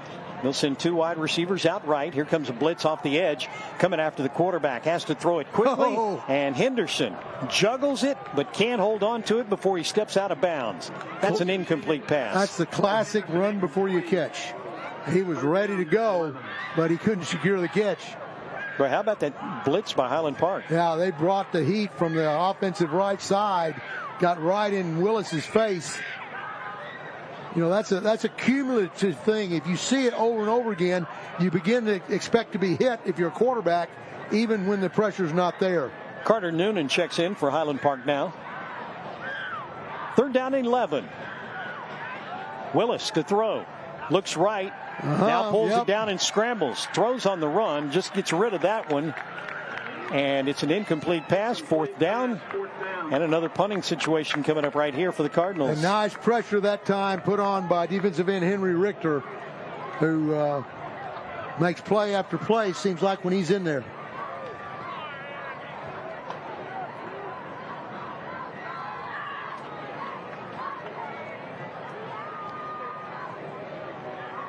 Albert Becerra steps back to punt. He'll stand at his 8-yard line, get a foot into it at about the 10. Highland Park's got twin safeties back. His last punt went only 11 yards. Here comes the blitz. He dropped the ball, and Highland Park's going to get him. That's Adam Rourke who got back there and brought him down. Well, again, it wasn't a great snap, but not a terrible snap.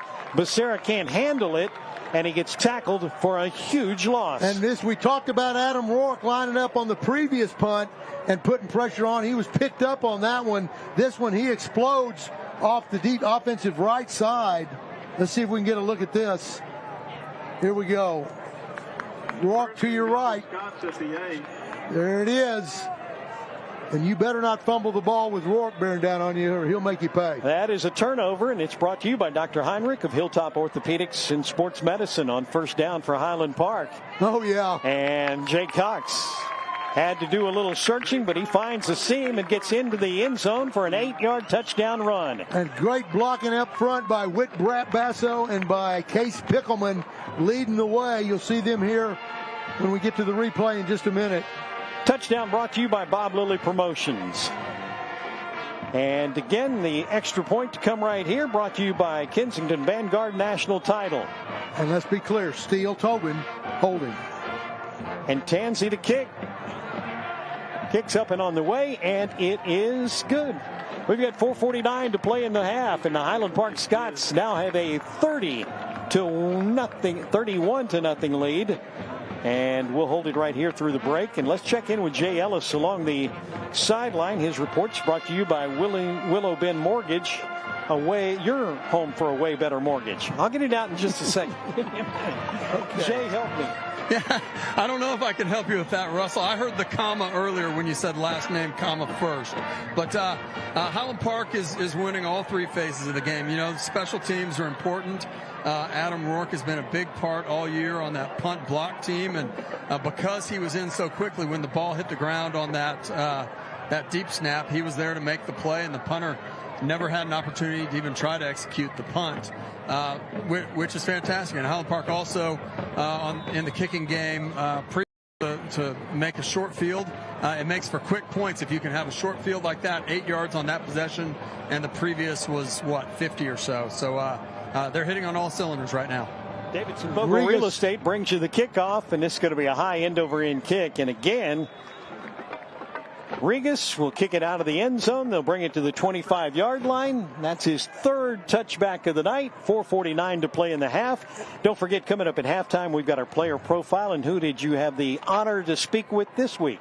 I got to talk with Bo Lilly, with Wilson Axley, and with Carl Williams, who is unable to play tonight. Had a little injury last week, and they're holding him out as precaution.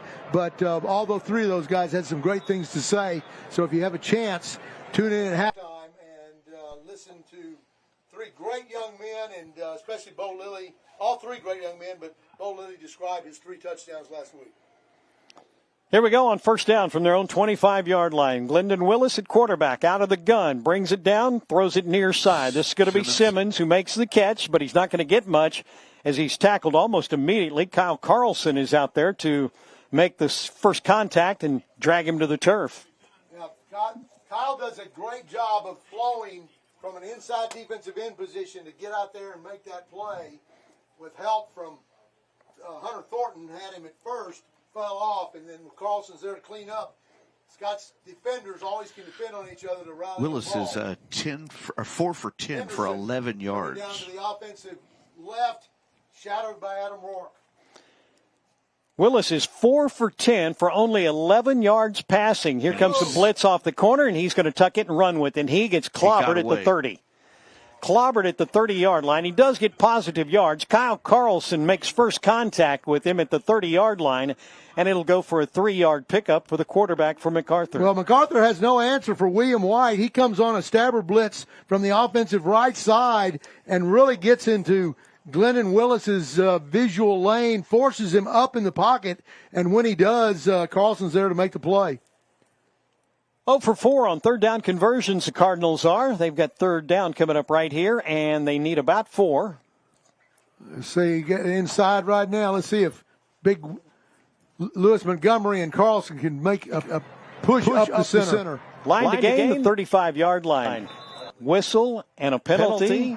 And a timeout. Not a penalty. Timeout is the call. And how about that? Big Fernando Sarin, 6'2", 280-pound guard, just got knocked to the turf and rolled over. He was complaining about Hunter Thornton mistreating him there. 175 pounds. Knocked it. It is the second timeout taken by the Cardinals here in the first half. Pat Sauer is in the stands tonight. Pat's I believe working. He is finally working. He was sitting down there eating popcorn for the longest time. He was having a good time. Pat Sauer, let's go down to you. And your report's brought to you by Willow Bend Mortgage. Willow Bend's dad here, Gene. Gene, he's holding for the Scots. He's on kickoff return. He's one of the deep men. He's only a junior. So how hard has he been working to get to this point as a junior? Very hard, very hard. He trains. He's worked with some trainers. He does some speed training, just everything he can to get better and better. But he's holding all those extra points, and he's been busy this season. And so, how nervous does that make you? Because it's such an important role. Oh, it's terrible. And I mean, he's playing behind some really good guys. You know, as a slot receiver behind Schrank and behind Jay Cox as a holder and as a punt returner and. So, but he's really enjoying it. Really, really good. Thanks, Gene. Enjoy the rest of the game. You too. Thank you. Boy, big third down right there, and the pass goes out to Henderson, and he can get no place because Adam Rourke comes up there and makes the stop. A loss of 8 on the play makes it 4th down and about 13. And again, another punting situation. Becerra comes back out. Last time, he got a bad snap and got tackled inside his own 10-yard line. Yeah, and it's always an adventure. Scots fans have seen it all the time. That's a perfect snap that time, though. Twin safeties are deep, and this is going to be Grayson Schrank who feels it. Fakes the handoff. Schrank trying to squeeze through a couple of defenders.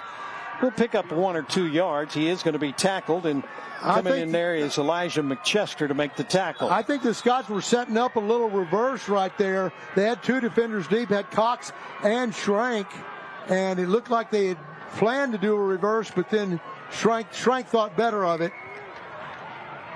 That's Grayson Schrank, who is down on the turf right there and holding his, what looks like maybe his left ankle. Yeah, you don't like to see that because we all know that Schrank had a rough year last year, missing almost the whole year with a knee injury, and I don't think this is knee, so thankful for that. But Scots are going to need Grayson Schrank and his speed on down the road. Injury updates tonight brought to you by Dr. Field Scoville at the Carroll Clinic, orthopedic surgeon, fellowship trained in sports medicine. You get a look at it right there. Yeah, it's his ankle. Grabbed that ankle right away. Jay Ellis had a pretty good look at it from the sideline. Jay, what did you see?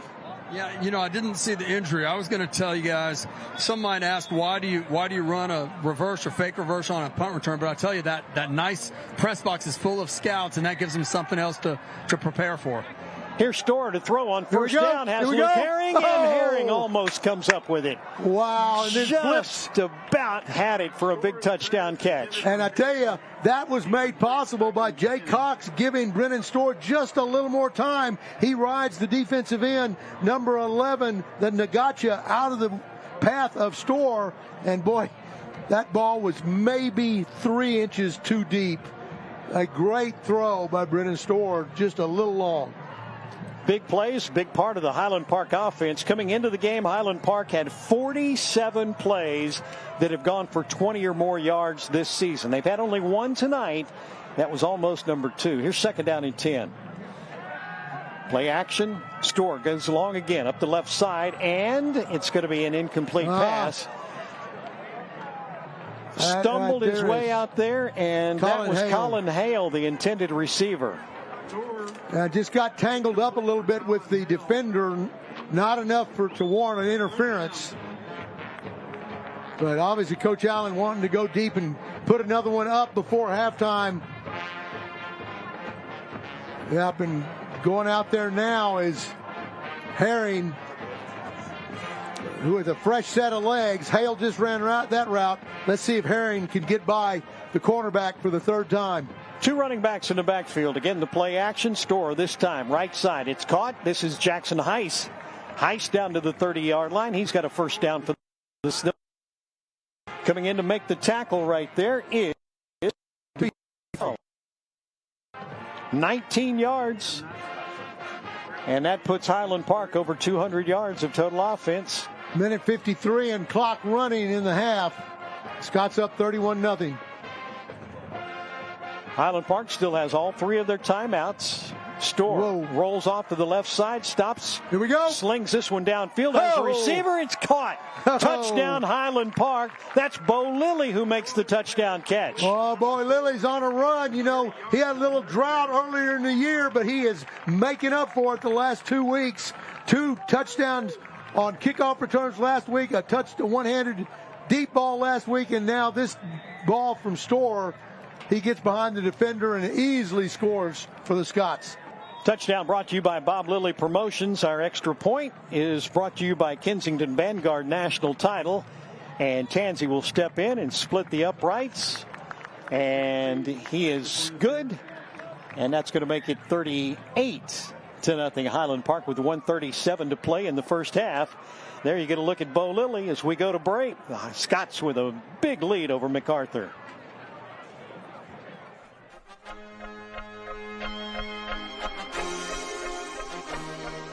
With almost 100 offices across the state of Texas and 50 of them in the DFW area alone, Capital Title is here to serve you.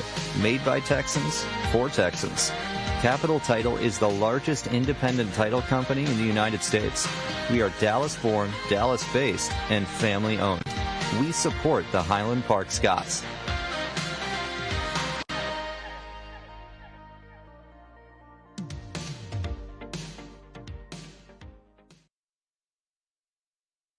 Here we go. There you go. How many times you been? How many times? Twice. Twice? And I still have 2 more days, all right? No, it's not how many times you've been to the fair. How many corny dogs total? Maybe 4. Okay. Maybe 4. Maybe. Kickoff for Davidson Bogle Real Estate. Goes into the end zone. They'll bring it out to the 25, and we've got... Rigas likes that wind behind him, I'm telling you. Exactly. We've got a very special guest in the stands tonight. Let's go down to Pat Sauer. we got a very special guest. We've visited with him before, Bob Lilly, Sr. He had a little surgery last week. We won't talk about that, but he's doing great now. And Bob, you didn't miss much last week. I know you got to watch video, but you didn't miss much. Yeah, I missed a lot, but I got to watch it.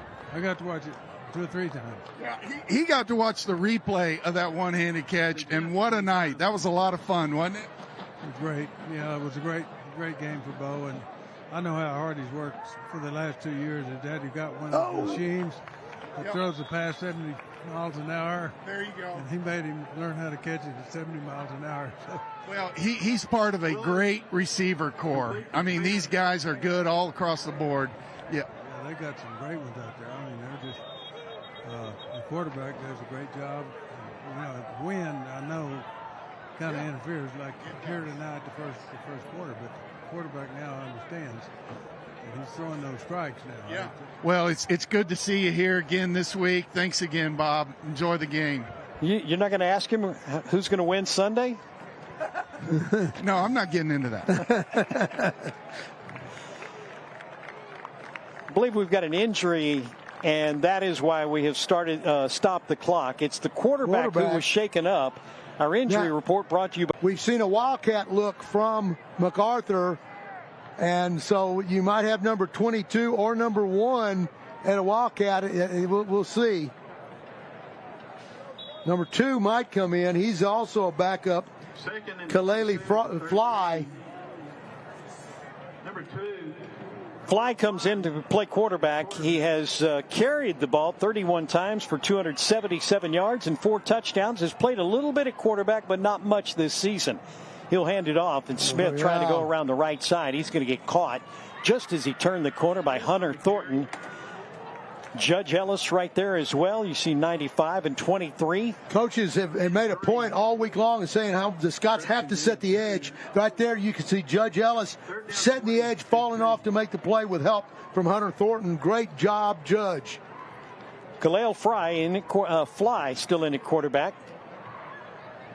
And that changes a lot of what this offense is going to do, because not the arm that their starting quarterback had. Barton by a long ways. Barton steps up in the front, 4-man front for the Scots. 3rd down and 20. Dart once again. They're going to hand it off, and Smith takes it right side this time. No place to run. Again, Hunter Thornton is over there, along with a couple of different people. Tommy Rossley was in there as well. That's going to be a loss of 1 on the play. That's going to bring us to halftime. Scots dominated the first half, up 38-0 at the break. And coming up here in just a moment, our Madden Securities Global Capabilities from People You Trust halftime show.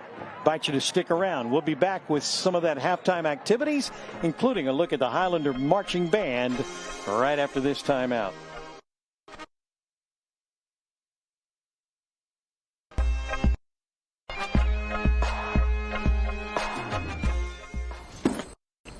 Oh, say, little doggies, why don't you lay down?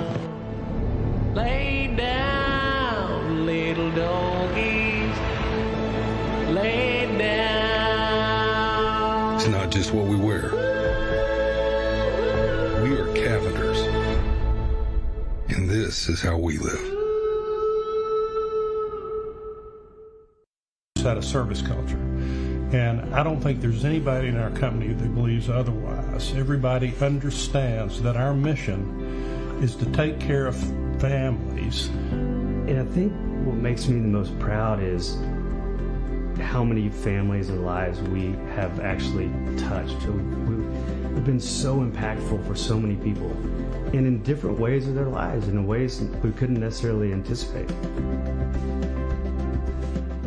Attention Highland Park Scots and SMU fans, football is back at Highlander and on the Hilltop. And so is your favorite neighborhood burger joint, Goff's Hamburgers. It's the same burgers, same fries, hot dogs, and chicken you loved as a kid, but now in a brand new location. Goff's is now on Mockingbird between SMU and Central Expressway.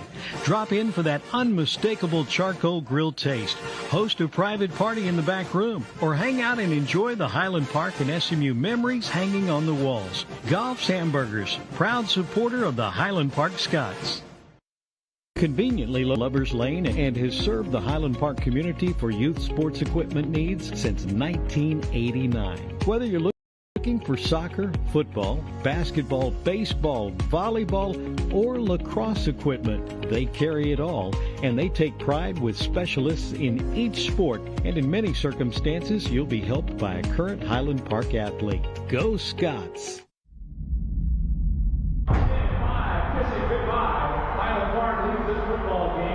Stafford was under pressure, rolls to the left. Prayer, and Highland Park comes down with the touchdown. Offside kick to come. Across the middle of Stockton. Touchdown, Highland Park.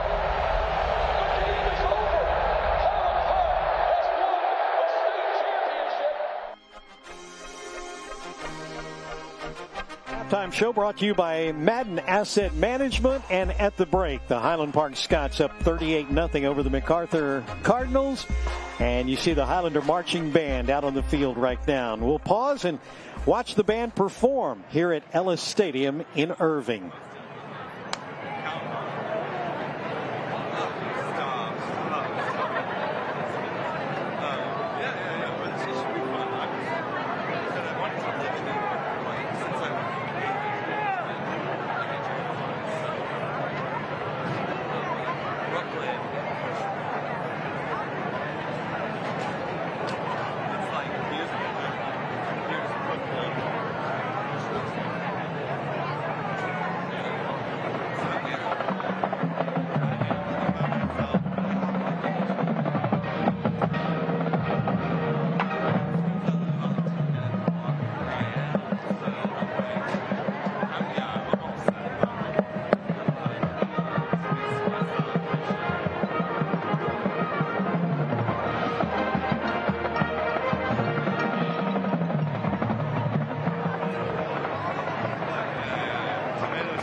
for HPISD is Darren Jordan.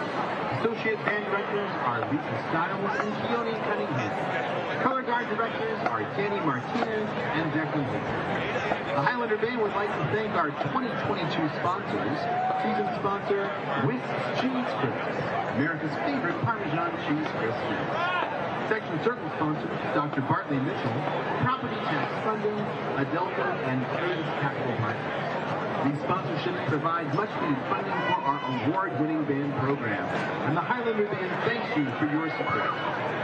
The band and the directors would like to also thank all of the boosters and parents for their incredible support.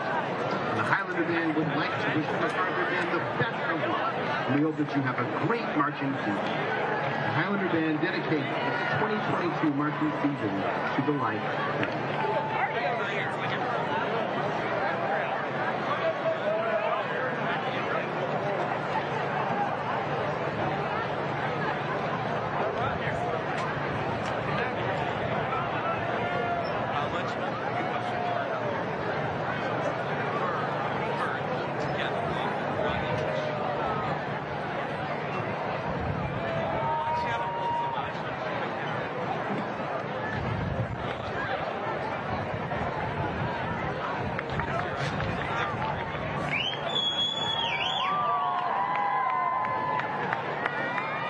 Highland Park High School proudly presents the 2022 Highland Bells.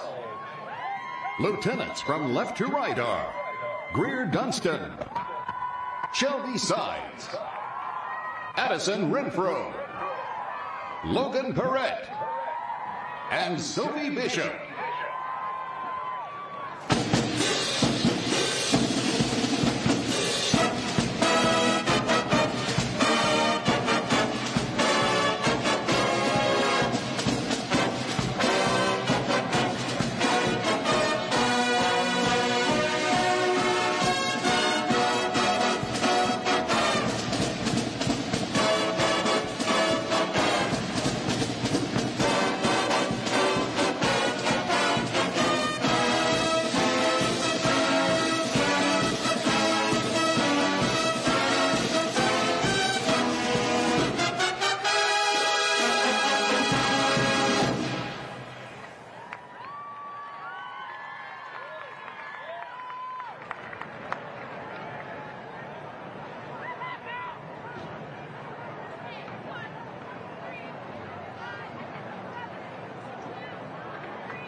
For your halftime entertainment, the Bells will perform a hoop routine to Take Control.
Origin Bank is the proud sponsor of the 2022 team. The Highland Bells are under the direction of Mrs. Shannon Phillips. Associate Director is Mrs. Emily Sanchez. And Assistant Director is Mrs. Berkeley Slover.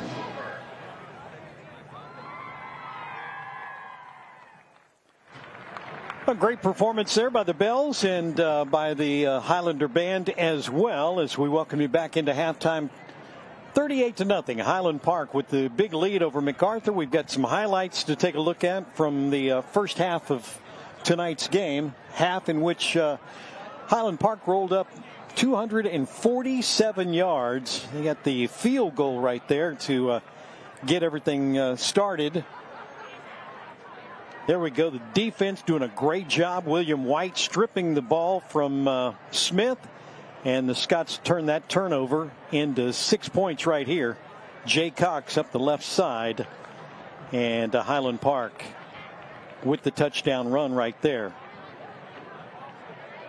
Highland Park scored on 6 of their first 7 possessions.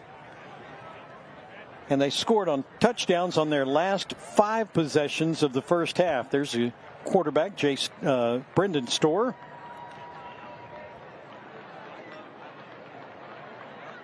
Get a couple of different looks at his touchdown run. And then you get a touchdown run from Jay Cox. And especially extend a warm welcome to all of our parents. Here we go. Catch coming up right there. There's Bo Lilly. His 4th touchdown in the last 2 games. At this time, we would like to recognize all our returning graduates of MacArthur. Tell you what, we will take a timeout. When we come back, we'll get to our player profiles. We'll do that right after this. It's halftime. It's 38-0, Highland Park leading MacArthur.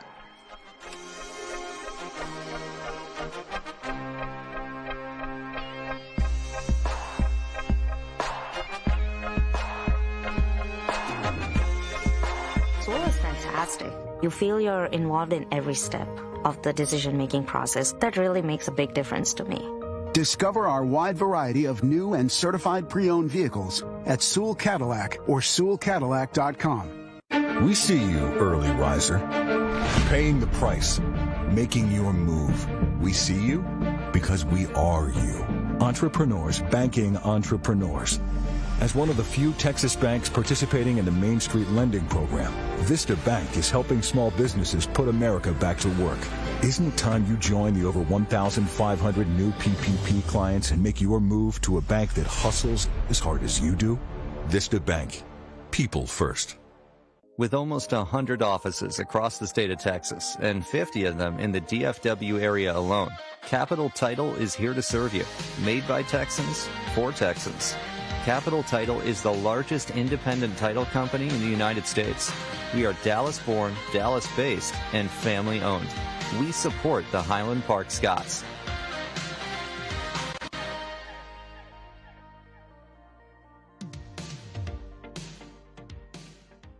Conveniently located between Lovers Lane and Road. Not Just Soccer is locally owned and has served the Highland Park community for youth sports equipment needs since 1989. Whether you're looking for soccer, football, basketball, baseball, volleyball, or lacrosse equipment, they carry it all, and they take pride with specialists in each sport, and in many circumstances, you'll be helped by a current Highland Park athlete. Go Scots!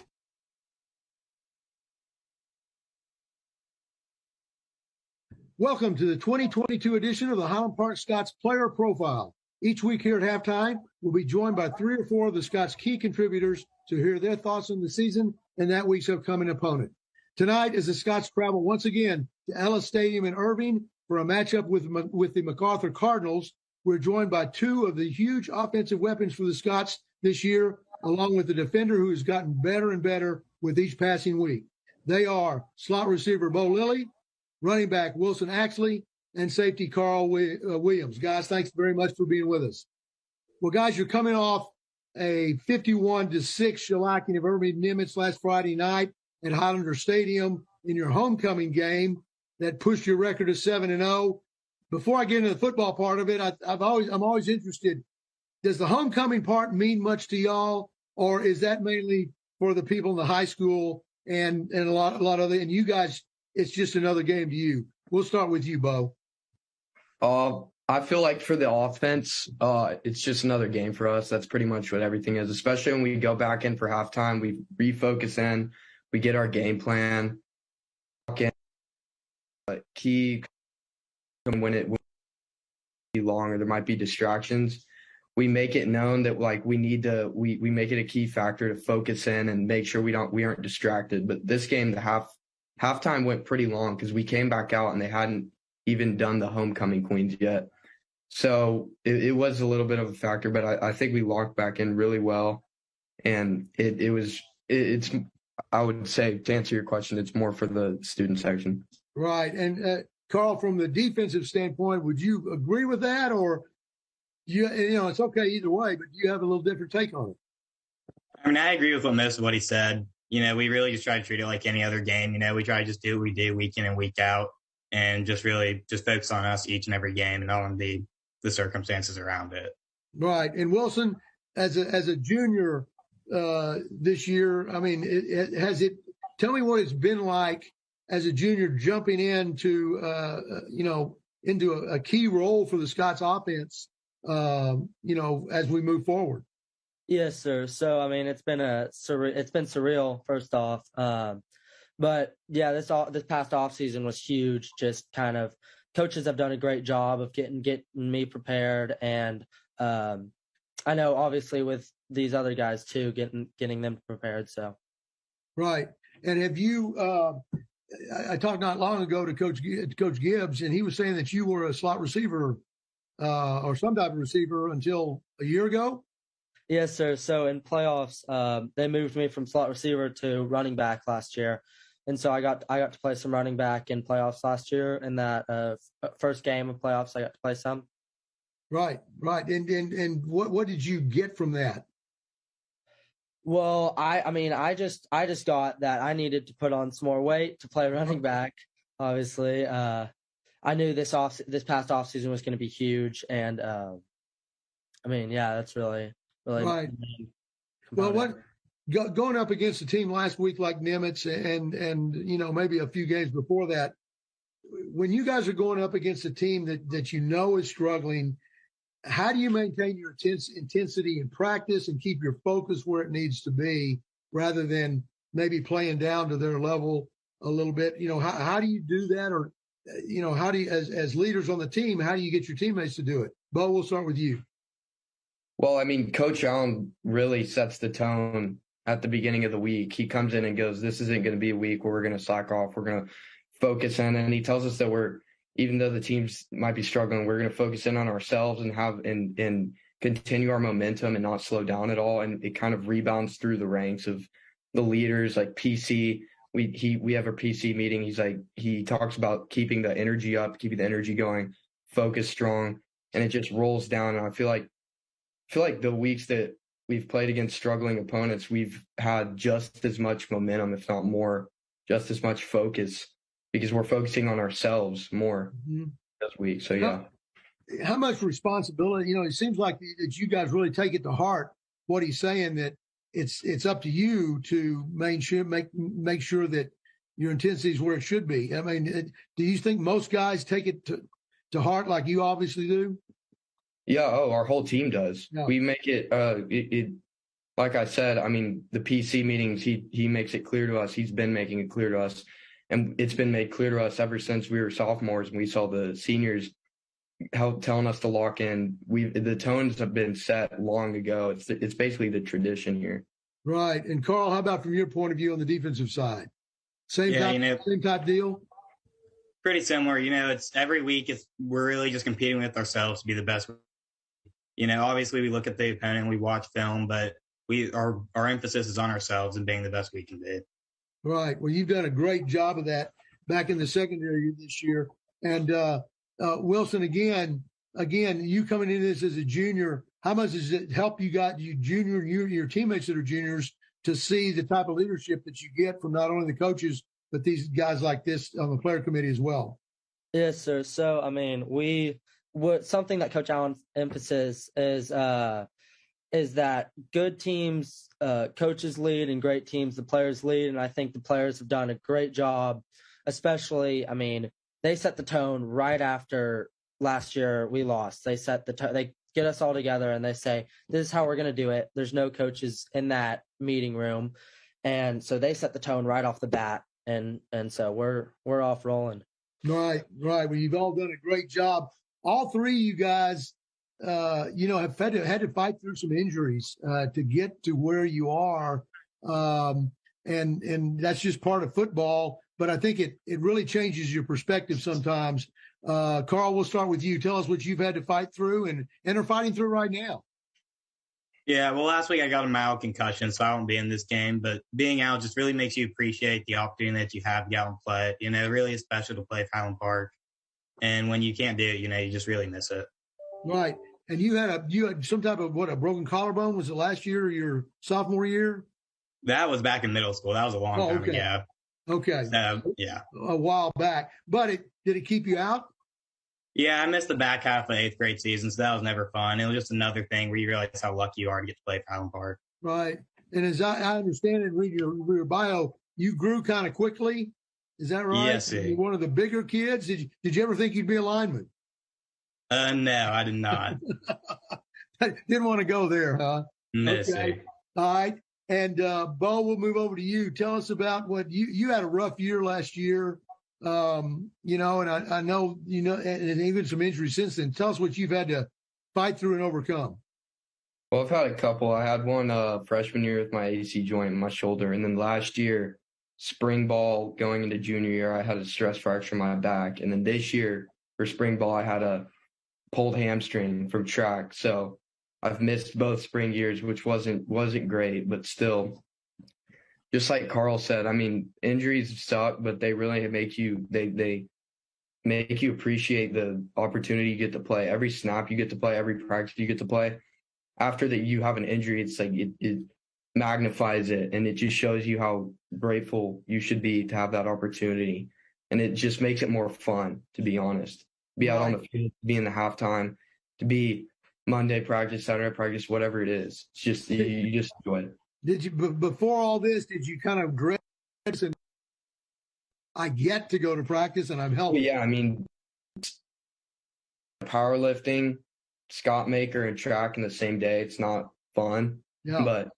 But when you get taken out of that quickly, and then you just get to watch everybody go to those things, you kind of understand the price why y'all are paying that price. Sure, exactly. And Wilson, what about you? You had anything that's impacted you? I know that I saw something say where you had broke a bone in your back. Yes, sir. So I broke 2 bones in my back last year in the first game of the season against Southlake on JV Blue. And that was crucial because I ended up having to get surgery on my back because of that same hit. And for me, it was more of a confident. I couldn't even go to practice because of not even being able to stand up. So it was a lot of confidence that was affecting me. And I think just being able to build my confidence back when I came back was crucial. And coaches and teammates have done a great job of helping me through that. And yeah, piggybacking off of what Bo and Carl said, that you really realize how special it is to play especially when you can't play. So right, nothing like standing on the sidelines to open your eyes a little bit. Well, let's have some individual questions. Bo, we'll start with you. We tried to interview you. We spoke about it before we went live with this last week, and as I told you before we went on the air, I'm super glad we postponed you till this week because you had just a monster game. You had 2, and I don't think we've ever had a Highland Park guy run 2 kickoffs back in the same game back to back, and you did that plus a touchdown catch as well. Go through those, if you will, for us. Let's start with the 2 kickoff returns first. Oh, well, the kickoff returns, that team hadn't, if you look at the hit chart, I don't think they had kicked it past 30 yards the whole season. So during halftime, me and Grayson were talking about it. We were like, what if he kicks it deep for the first time this whole year? And it ended up that he did. And Coach Corey's been telling me, just don't think too much about juking and jiving. Just go straight, use your speed. You're fast. hit a hole, make one move, and just go. And that's really all I thought about for that run. Right. And the same thing on the one after the safety? Yes, for the same thing. Were you shocked they kicked it to you again? Oh, yeah, a little. I wasn't. Or did you take it as a challenge? Yeah, I took it. I mean, I thought Steele was going to get it, but then he backed off. So I was like, okay, I'll get it. So I went and got it. And just same thing, just make one move. It felt like the exact same run. It was like the same hole opened up and same thing. Right. Well, it sure was beautiful to watch. And then, of course, your touchdown reception, which will definitely be in the Highland Park highlight video this year. Describe that play to us, a little 41-yard route from Brennan Store to you. Brennan, I know, put the ball right where he needed to, but you made an incredible catch. Describe that for us. Yeah, we've been repping all week that play, and he put it even though it's a one-hand catch, he put it in the perfect spot. I think the guy grabbed my other arm, and I would have caught it with two hands, but he grabbed my other arm, and it was a perfect ball. It really just happened so fast. I didn't really mean to catch it one-handed. Like I said, I think he grabbed my arm, but that's just all reps. That's just practice and practice and practice and practice to be able to make catches like that. Well, we were watching it from the press box, and we said, did he catch that with one hand? Because your body was blocking us, and then we saw the replay, and we thought, but I've seen you guys, not that you're trying to hot dog it at all, but you practice that a little bit every now and then, don't you? Yeah, I mean, messing around? Yeah, just messing around. We do. We throw up one-handers in practice, but over the shoulder balls, we practice at time. Right. Well, you're exactly right. Brennan put that ball in the perfect location, and you just made it look like you've done that 100 times over again. It was a beautiful play and a tremendous game for you. Let's move over to Wilson. Wilson, you've had a great start to the season. You were offensive back of the week against Nimitz last week. 4 rushes for 63 yards, a healthy 16-yard average, 1 TD. For the season, 20 carries for 160 yards and 3 catches for 43 yards and another TD. What has been the biggest adjustment for you making the jump to the varsity this year and being expected to be a vital, carrying on a vital part of the offensive load? The biggest part for me was definitely just the mindset part of it because of the amount of plays in our playbook. Trying to carry that and carry where the line's supposed to go, who I'm following with, has been pretty difficult at times. But once I've been able to kind of get the hang of it, it's been amazing to see how the coaches knew exactly what they were talking about, how everything works out. Well, you've done a great job. As I said, you look to be tremendous.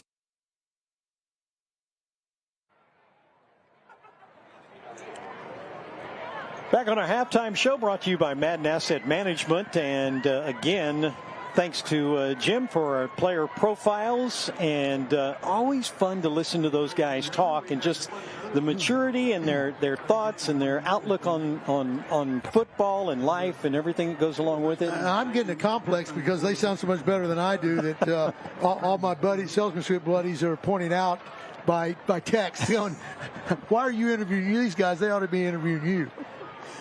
Halftime, 38-0, almost ready for the third quarter to get underway. Mike McAbee, our statistician, let's bring him up right now because in that first half, Scots had 5 consecutive touchdowns on their final 5 drives. But let's take a quick look at some of the numbers that we had in that first half. Let's just talk about the offensive numbers for the Scots. Brennan Store has started off 4 for 4, and then was in a little bit of a slump, was 5 for 9, but finished up the half at 13 for 20. 186 yards with 2 touchdowns. The leading receiver for the Scots tonight with 49 yards. Jay Cox has 3 catches for 49 yards. And then Luke Herring has 4 catches for 50 yards, including a touchdown. Bo Lilly, 2 catches for 32 yards and a touchdown. Grayson Shrink, 2 catches for 17. and Jackson Heiss 2 for 38. And then also on the ground for the Scots tonight, Brendan Storer has 5 rushes for 21 yards and a touchdown, 1-yard touchdown. Jay Cox has 8 carries, 2 of those resulting in touchdowns, total of 34 yards. Frank Musa, 1 carry for 4 yards, and Wilson Axley, 1 carry for 2 yards. So good balance, and I would expect that the way things are going, we're going to see a lot more names added to that stat sheet in the second half.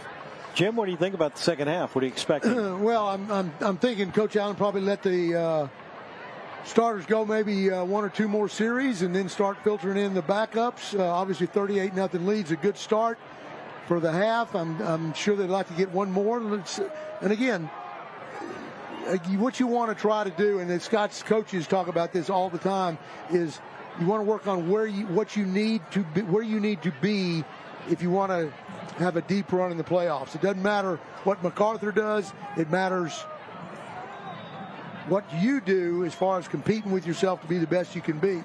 And I'm sure that's what they want to do as we start this second half. Well, Highland Park will play defense to open the second half. Nick Regas has it teed up. Our kickoff brought to you by Davidson Bogle Real Estate. Land is our business. And he'll kick this one out of the back. They'll bring it to the 25-yard line, his 4th touchback of the game. Our second half weather report, well, it looks like it's exactly what we expected. We're going to be in the upper to mid-70s throughout the rest of the evening. We've got a light wind that is blowing right now, and we've got 78 degrees.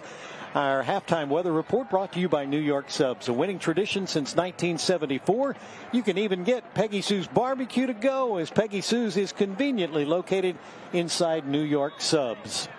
Let's see what kind of adjustments, if any, the Scots made. Obviously 38 points.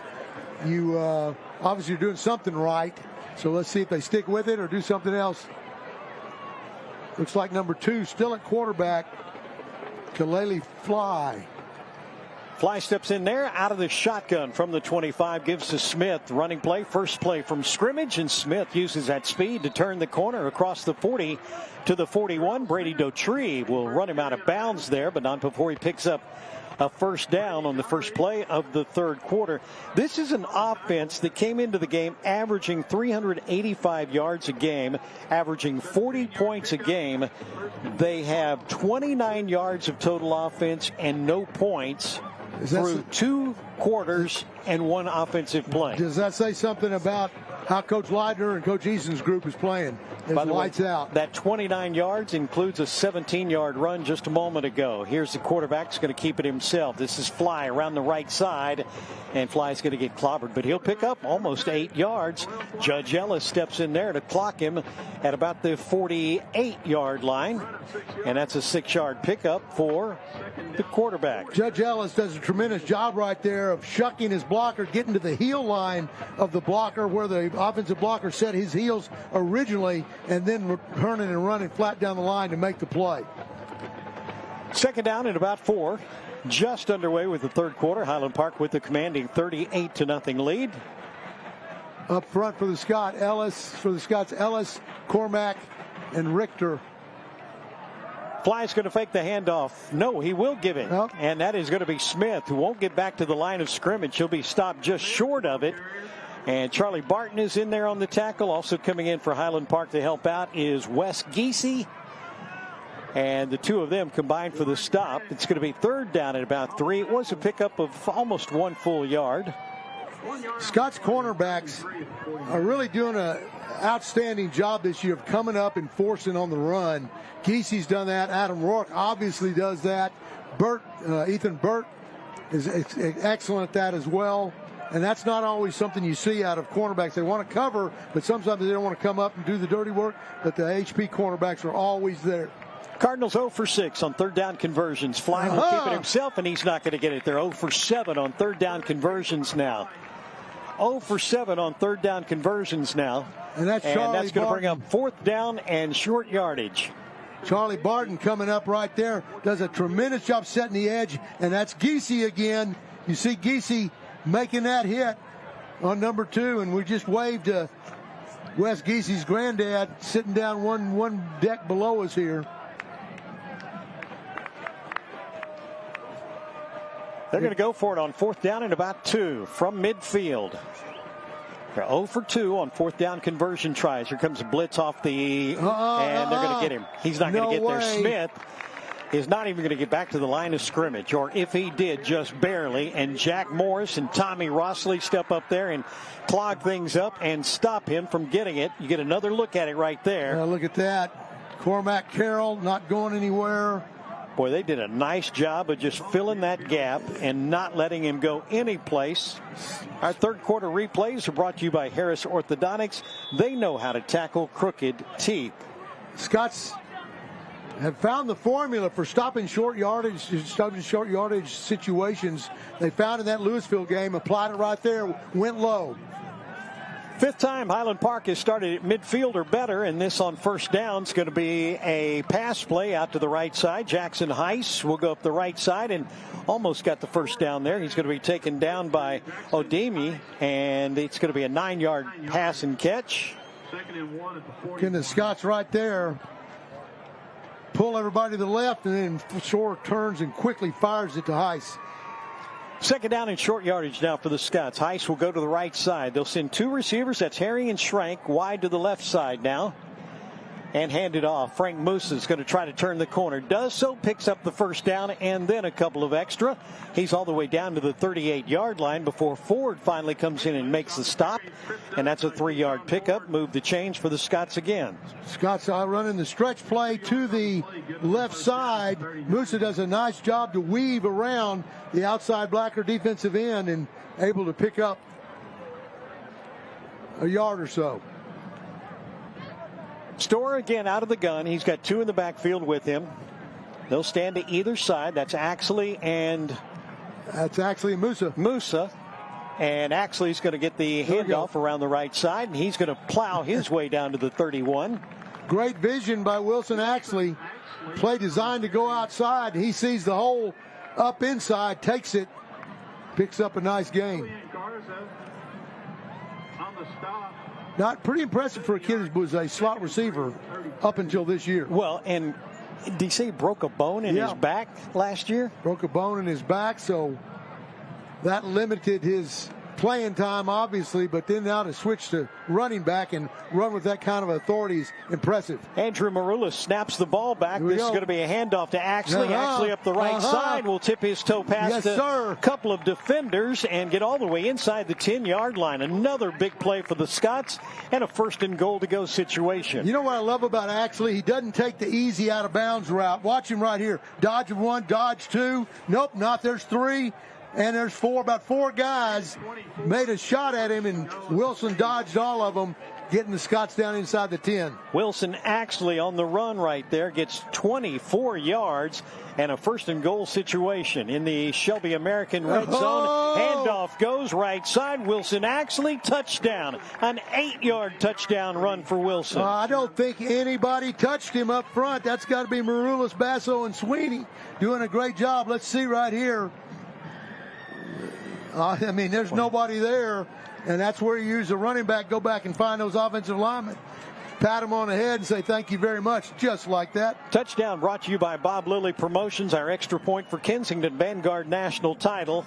Kick up and on the way from Tansy, and it is good. Thank you, Brett Kennedy and Peter McGuire with Kensington Vanguard national title. Scots extend their lead out now 45-0 with 6:57 to play in the third quarter. And let's take it to a break. We'll come back. Pat Sauer's got a guest in the stands. We'll find out who right after this. We live in a country that's been forged from all walks of life. The values of the American cowboy and the coat of the West have stood the test of time. They're ingrained into who we are and who we strive to be. Cavenders, this is how we live. Take a look at that drive recap for Highland Park. It went 50 yards, took them 5 plays, 2 minutes and 25 seconds to get into the end zone. Located right here in Dallas, Texas. Our Davidson Bogle Real Estate kickoff is going to go into and out of the back of the end zone. They'll bring this out to the 25-yard line, and we'll see again the Cardinal offense for the second time tonight as we get a look at that touchdown run by Wilson Axley. Look at the block up inside by Basso, by Sweeney, and I believe that's Ogle pulling, let's see, Basso, Sweeney, Maroulis doing an outstanding job. Tell you what, good camera work on that as well to get a look at those big guys up front who are moving those defensive linemen out of the way. Replays for Harris Orthodontics. They are the guys that know how to tackle crooked teeth. We'll be down to Pat here in just a minute as MacArthur lines up. Starting quarterback still has not come back in the game. Flying at quarterback. Got a running back to his left. That's Smith. He'll throw it near side. That's going to be caught. Henderson slipped down right after he made the catch. That's going to go for no gain. And Charlie Barton was right there to make sure he didn't get any more yardage after that. And Pat Sauer, you've got a guest down there. Let's find out who you're talking to now. I've got Case Pickleman's dad here, and his name's Matt Pickleman. And I just, wanted to hear about this O-line. These are the guys that don't get a lot of attention, but they're what gets it done. Say a little bit about his friendships on this team and quickly okay, we kind of had a long run there. Talk just a little bit about when it comes to Case, he's kind of an introvert, and really all his best friends are O-linemen, and that includes his senior, but his best friend on the team is Will Ogle. Granted, he's a year younger than Case, but they're substantially like-minded, I would say, and probably can read each other's minds. But definitely over the past couple years, Case's friendships, they've all been O-linemen, whether it's going to camps or training or what have you. That's rough on the pantry and the refrigerator, isn't it? It definitely is. I enjoy the refrigerator a little bit here and there myself. But he's been blocking for Wilson Axley since Y football, right? Yep, they were called the Predators. Trying to think who else was on that team, but it was Wilson Axley and Case. I think those are the last two guys that are standing. He's doing a great job there, playing left tackle tonight, filling in wherever he's needed, and we appreciate it. Thank you, Case. Matt. Darrell Smith, you saw a 15-yard run, and then the next time they hand it off to him, and he goes absolutely nowhere. We've got a flag thrown against Highland Park, though, and this is a big penalty. 15 yards added on following the play. It's going to be a 15-yard penalty. Late hit. Personal foul, late hit against the Scots. Takes it all the way down to the 43-yard line of Highland Park. So MacArthur gets it into Highland Park territory on the penalty. Fly at quarterback. Again, he's going to fake the handoff this time. Fly trying to get around the corner. Sidesteps two, still on his feet. And then he's going to get hit and dragged down at the 41-yard line. Tommy Rossley is in there on the tackle. We also had a couple of other guys in there on the tackle for the Scots as well. Was that Mac Ballard? Yep, that was there. Nathan Harper in there as well. Playing safety now a little bit for the Scots. His first game back. Number 20. There's big 99 right there. That's Kyle Carlson. It's a scary feeling, I'm sure, when you get that ball is pulled and Fly gets out there and he's got 8 Scott defenders boxing him in with nowhere to go. Second down and 8 coming up right here. Snap it back. This time they do give it to Smith. He's got a little bit of a seam. He won't get a first down, though. He'll be tackled right before he gets to the 36-yard line. Those are the inside linebackers. That's Robert Ramey and Tommy Rossley, who combined on the stop. Watch how fast he accelerates, right? I don't know if you could see it from the end zone angle, but one of the things Smith does so well is he gets the ball and then he accelerates in a split second to get through the hole. 4:21 to play third quarter. Scots with a dominating 45-0 lead. Throw as well. 6th play of the drive. There was a little bit of a problem on the exchange right there. They almost fumbled the ball away. Smith holds on to it, but he won't get back to the line of scrimmage. Brady Dotree, first man to get to him and make contact and take him down out of bounds, and a loss of 3 on the play for the MacArthur Cardinals. Well, there you see Dotree and Ballard coming in to help make that play, help from a lot of their buddies. Lewis Montgomery doing a tremendous job inside on the nose guard, on the center and guard that were double teaming him. whole defense is predicated on the nose guard not giving up ground, and Lewis Montgomery is very stingy in that regard. Cardinals have gone for it 3 times on 4th down. They have yet to convert one of these. Highland Park brought everybody up as if they were going to rush, and a timeout's going to be taken by MacArthur. Their first timeout of the third quarter. And with 3:19 to play, we've got a 45-0 Highland Park lead. We'll take the break as they take the commercial. Back in just a moment.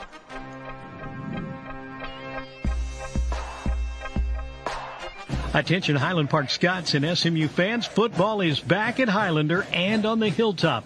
And so is your favorite neighborhood burger joint, Goff's Hamburgers. It's the same burgers, same fries, hot dogs, and chicken you loved as a kid, but now in a brand new location. Goff's is now on Mockingbird between SMU and Central Expressway. Drop in for that unmistakable charcoal grill taste.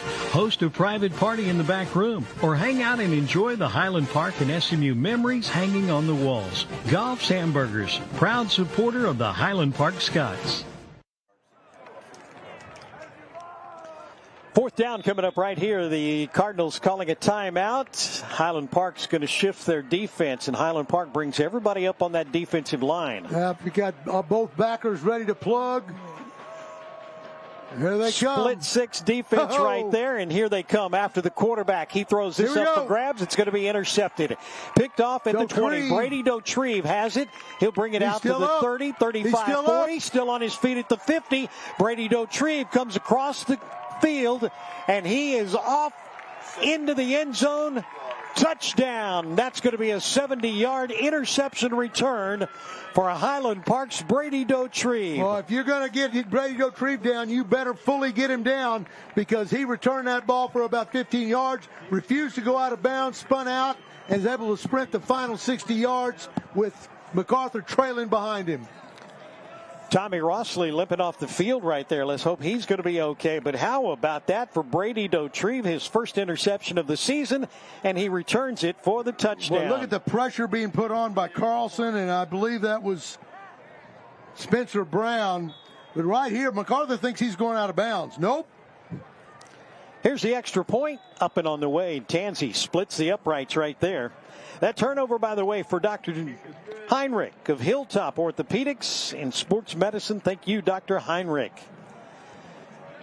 2:57 to play in the third quarter, and the Scots extend their lead out 53-0. Pat Sauer's got another special guest, and we've got a little break in the action. So take it away, Pat Sauer.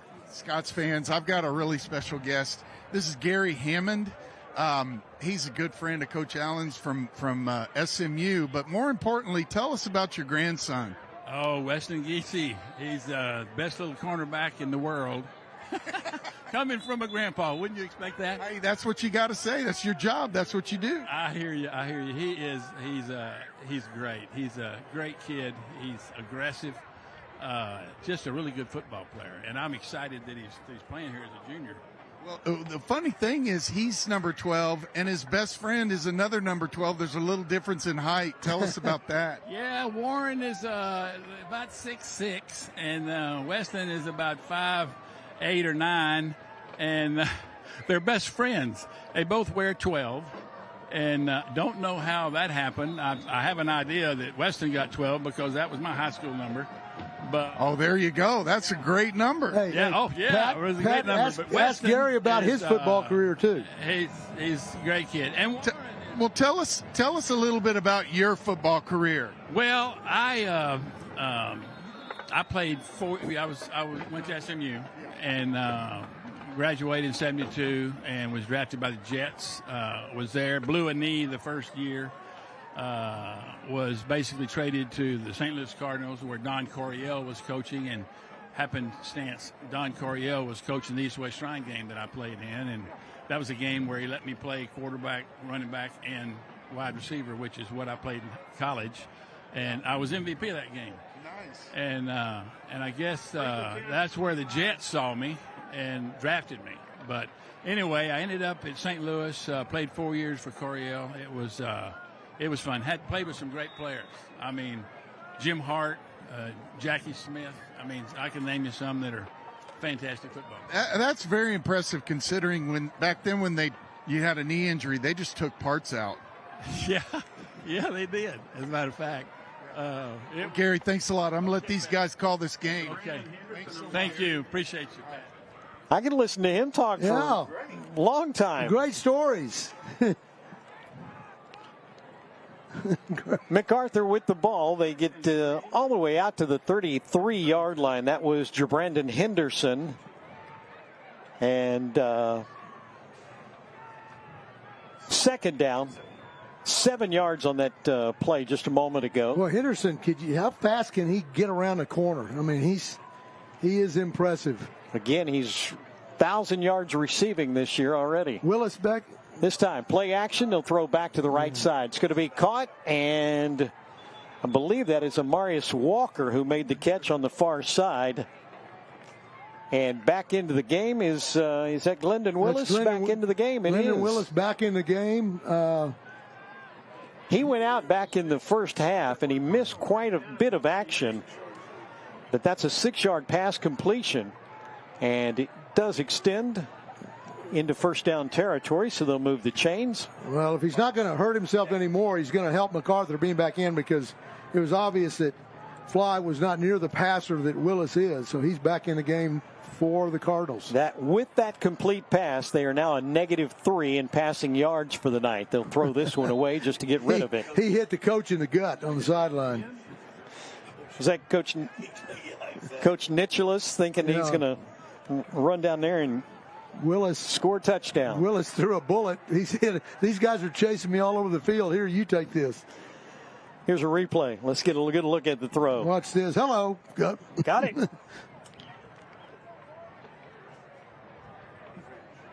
Minute 49 to play here in the third quarter. Our quarter replays brought to you by Harris Orthodontics. They are the guys that know how to tackle those crooked teeth. Harris Orthodontics. Here we go on second down and 10 after the incomplete pass. This time they'll pitch it out to Smith. He finds a seam, and Smith has a first down, and then a little bit more, still on his feet. Gets into Highland Park territory. He's all the way down to the Scots 42, 43-yard line. That's Noonan and Hunter Thornton coming in to make the play. But, again, you watch Smith right here. Just a little toss. Look for a hole. Number 68 for MacArthur, Fernando Cerrone. Doing a little holding right there and then holding up his hands to try to say he didn't do it. But Cerrone is very adept at using his hands, we'll say.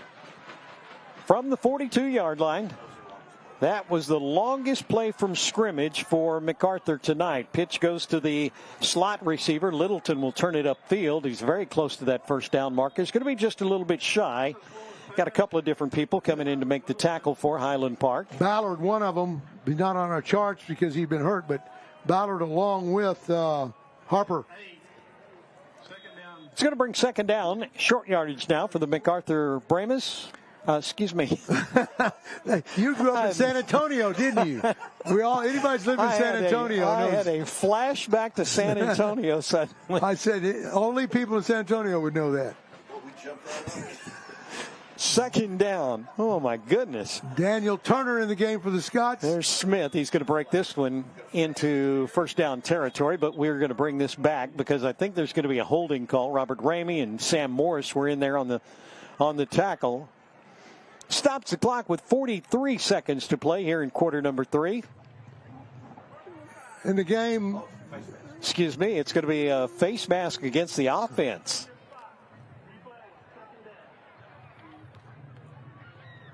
They'll mark the penalty yards off against the Cardinals. Got some new faces in the game right now. Robert Ramey, good to see him back in there. Carter Noonan in the game. Daniel Turner in at nose guard. Penalty moves the ball back to the 49-yard line. It's second and 17. It's going to make it all the way back to the near 50-yard line, 49-yard line of Highland Park. So second down and about 17 needed for a first now for the Cardinals. Play action, they'll throw to the near side. Simmons will make the catch, and then he's going to be gang tackled for a pickup of about 3 yards. Got Robert Ramey. You got Ballard, you got Daniel Turner, who's now moved to defensive end. Blake Andrews in at nose guard for the Scots. Scots just have a stable of defensive linemen. Looks like that's going to be the last play of the third quarter as they'll let the clock run down. And as we go to the fourth quarter, it's going to be Highland Park up by a commanding 52-0 lead on Irving MacArthur. As we go to break, you'll get a look at the Highland Park Scots. Getting a little bit of a break right here. We'll get the fourth quarter started right after this.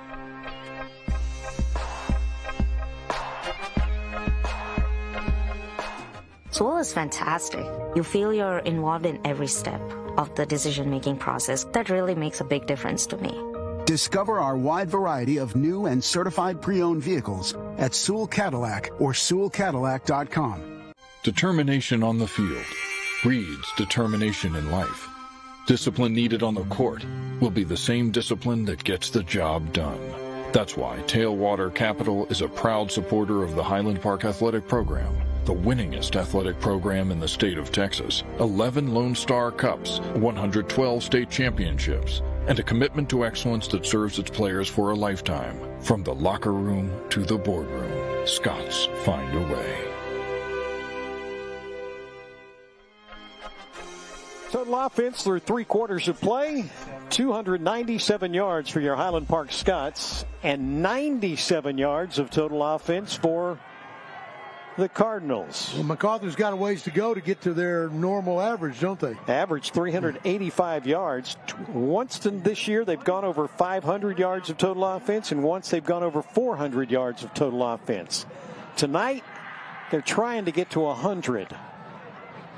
I think there's a little bit of a gusty wind that's blowing here at Ellis Stadium. The throw the right side. That's going to be an incomplete pass. Tried to get it down there to Jacoby Simmons, being defended by Preston Bond. Hey, after the game, don't forget, we'll speak with our special teams player of the game. That's brought to you by Mark Clifton Homes, trusted builder of exceptional homes.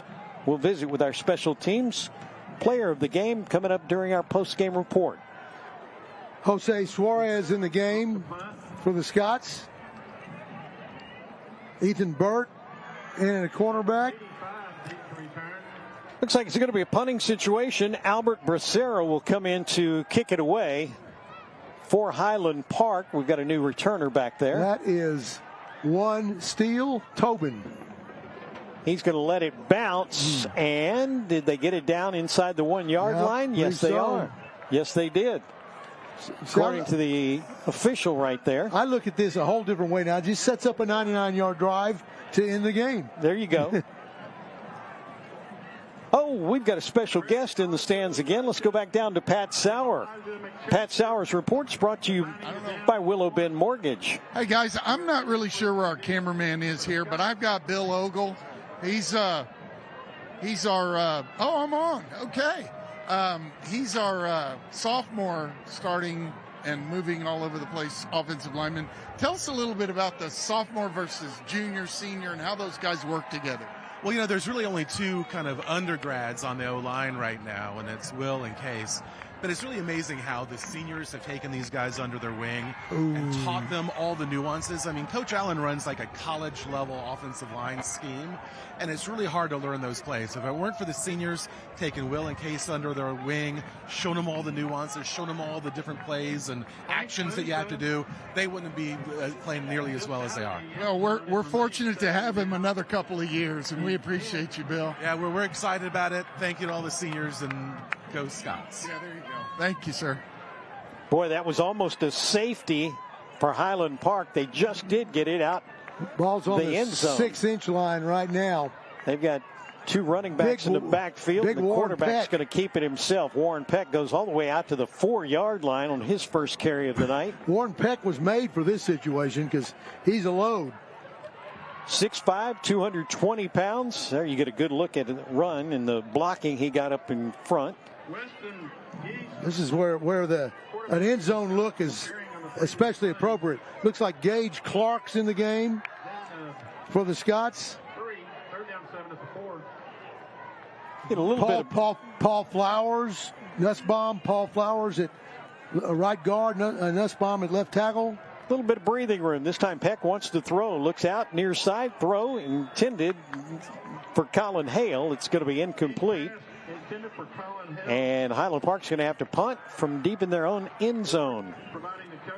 Well, you never like to be in this situation, but it's probably a good situation to practice in, because you may get in a situation like this in the playoffs and you want to be able to execute it correctly. And a 52-0 lead is a great time to practice. Jake Tansey comes on to kick it away.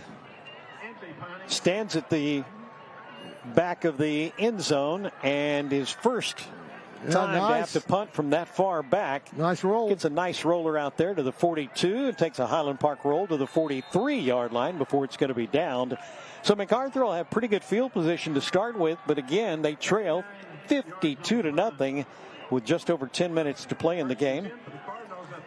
The Jesuit, Mac, still probably going to come down to the last game of the season when they take on Berkner right here at Ellis Stadium, and that will probably decide the fourth place playoff team in the district. Had a couple of games last night. Lake Highlands knocked off Pierce 45-17, and Jesuit, no problem with Nimitz, 49-13 victory there.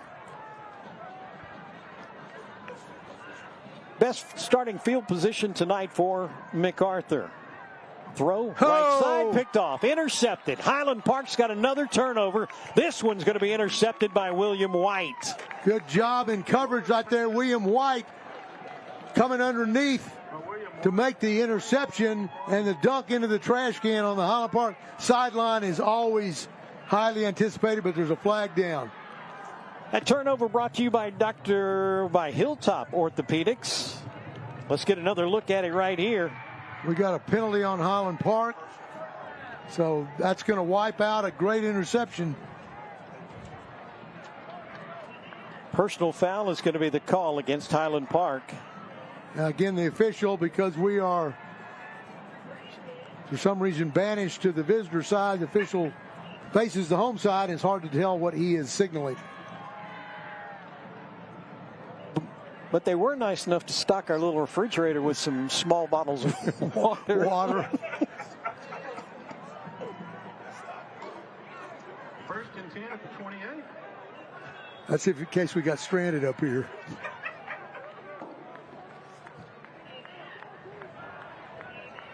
Here we go. Mac Ballard lights that up. Russell's regaining his composure, so I'm going to take over here for a minute.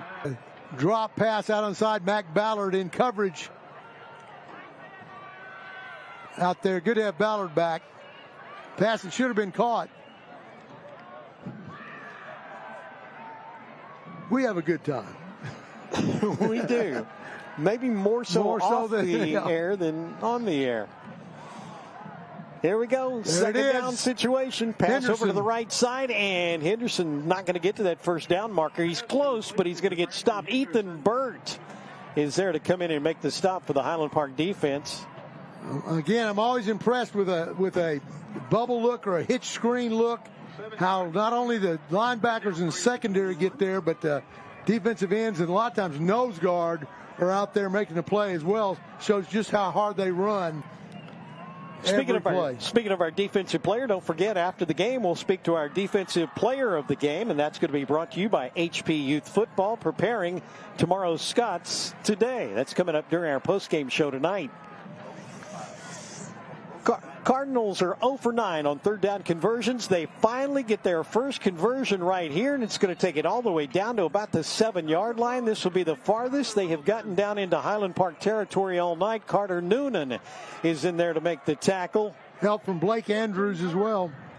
First and goal. It's going to be a first and goal situation for the Cardinals. First time they've been this close to the end zone all night. Good test right here for the backups. Can they keep MacArthur out? First and goal at the 7. Glendon Willis back in at quarterback. Smith is in there to his left.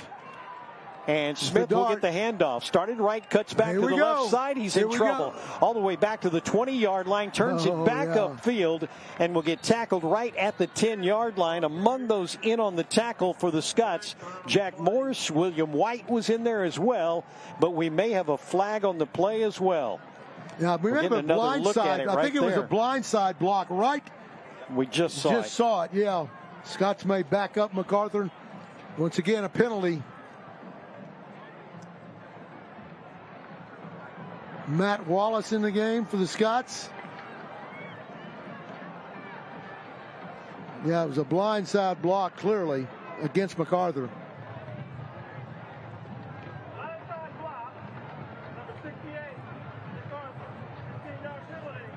I heard that. David Tucker, our referee. Yep. There's a look at head coach Randy Allen. And Ryan Gibbs behind him in the reddish hat. Often the running backs coach you heard from in the pregame.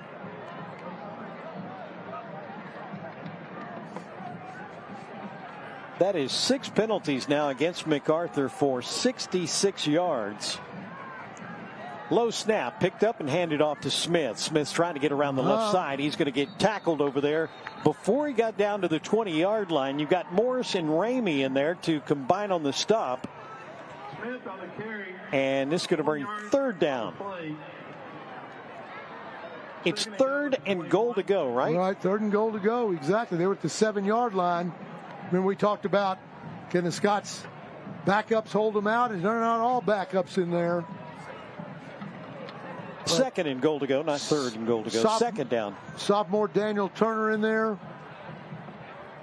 Alongside Barton. Carter Noonan.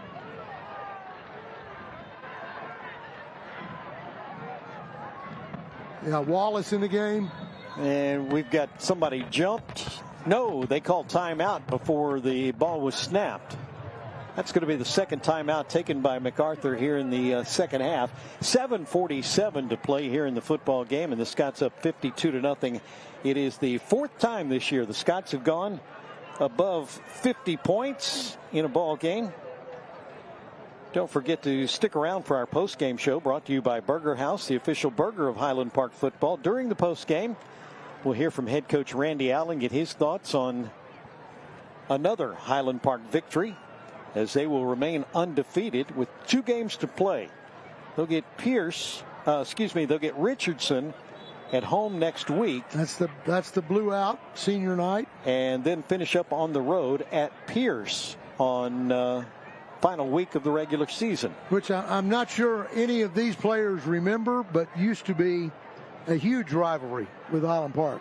So I said that the other day to somebody, and they said, these guys were, 4 years old when that was a rivalry, so they don't remember it.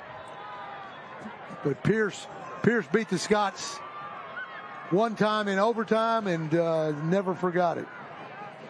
Here we go, second down and goal to go. The throw into the end zone, left side, and it's going to be overthrown and incomplete. That's Ballard in coverage. Nice work by Mack. Pass was intended for Nathan Alvarado. We'll get a look at it right here. Our replay brought to you by Free Range Concepts, the Rustic. Texas ingredients, Texas sounds, and Texas soul. Preston Bond trying to overlap on the top, but Mac Ballard looks like he is glad to be back and healthy. Third down, goal to go, again from the 21-yard line. They had the ball all the way down at the 7-yard line. Penalties have moved it back. And now Willis again out of the gun. It's going to hand it off. Smith looking for some running room. He'll get all the way inside the 15, but that's way short of what he needed. Cord Ray, it was Cord Ray who carried the football. Suarez is in there to make the tackle for the Highland Park Scots. And that ball goes over yet, or was that fourth coming? Fourth coming. Field goal. At least MacArthur is lining up for a field goal. Looks like they're going to go for it. Looks like they're going to bring Albert Becerra on to try the field goal from. Looks like they don't have enough linemen in the game. 10 seconds on the play clock. They're trying to get that last lineman in. They're probably going to have to spend a timeout. Yeah. It's going to be a 31-yard attempt, and there's a timeout right there, the third and final timeout of the half taken by the Cardinals. Now, in the film, I saw a couple of times MacArthur. They've got a fake off of this where the holder, Tyler Littleton, reverses out and throws a pass to the right flat. So Scots need to be wary of that. Let's go down to Pat Sauer. He's got a special guest, I believe. Pat? Hey, Scots fans, I've got the Axleys here, Carol Ann and Chris Axley, and they're actually, she's a cousin of a really good friend of ours. But talk a little bit about the speed we see when he shoots up the middle, cuts left, cuts right, and takes it to the house. That's his mom, completely his mom. I was a basketball player in high school. The speed comes from his mom. So, well. What we've kind of had a theme this year. What do you feed him to make him so quick? Oh wait, blocked field goal. The Cardinals are going to get tackled right around the 20-yard line. And how about William White coming through there to block the field goal attempt? Well, the second team steps up and shuts down MacArthur. Watch. Stretch out. William White got it. Ethan Burt was right behind him. Ball is on the ground. Littleton picked it up. He's not going to get very far as several are in there to make the tackle for Highland Park's defense.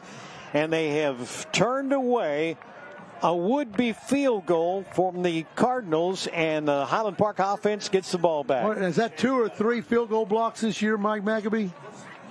2. Pat, go ahead. It's through again. Carrie Ann, I know your cousin over here right to my left. Eugenia Versing. Does any of the speed run in the family that you see coming through from? I think Coach Castelaw knows Eugenia back from when she was in high school. But anyway, hey guys, I appreciate it. He's doing a great job out there. It's so fun to watch him. Max Sloan had a catch right there for Highland Park. Yeah, nice little slant route by Max, and Warren Peck with a nice ball to hit him in the gut. That was a first down throw. Highland Park goes for it up the right side. This time Hale, the intended receiver. And that's going to be an incomplete pass. I think that is 19, not 18. Yeah, but it's hard to tell that 18 from the 19 on these jerseys. Yeah, 19. Tobin in at a slot receiver. Hale is down here to the bottom, to our bottom of the screen. Here's a look at Max. He's at the top of the screen as you watch on television. 2 running backs in the backfield. They're going to hand it off. This is going to be a running play around the right side. This is Brian Rapp, first carry of his night, and he will turn the corner and pick up just a couple. We're going to give him about 3 yards right there. Coach Gibbs had great things to say about both Brian Rapp and Wagner Perry. Guys that don't get a lot of action, but they give you all they got when they go in. Replays again this quarter brought to you by the Rustic, Texas Ingredients, Texas Sounds, Texas Soul. That's part of the Free Range Concepts program. That is the Rustic. Peck wants to throw this time, swings it off into the flat. That's going to be caught, and that's going to be close to a first down. That's Tobin. Tobin Steele on the catch right there for the Scots. Steele Tobin. 7 yards. I wonder, is that Steele's first catch of the year? I believe so. I'm sure we'll see many more as he matures in the system.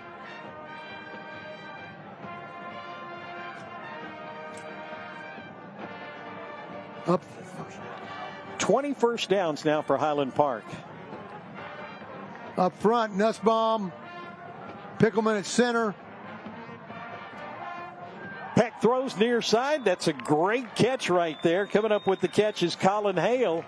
I don't know if we see a replay of that, but the offensive line did an outstanding job of cut blocking. Watch them. They raise up, cut, get the hands down, open up the passing lane for Warren Peck. 6-yard pickup there for the Scots. Moves the ball into MacArthur territory at the 49-yard line. Paul Flowers at the right guard right now. Here we go, handoff. This is going to be Rapp again. Rapp's got some running room. He's got a first down and more. He'll take it all the way down to the 40-yard line before he's going to be tackled. Move the chains again with 4 minutes to go in the game. Highland Park doing a nice job of moving the ball downfield, a 9-yard play. Nice blocking up front by Flowers, and I believe that was Thompson, if I'm not mistaken. Number 79. Maybe Nussbaum, my mistake.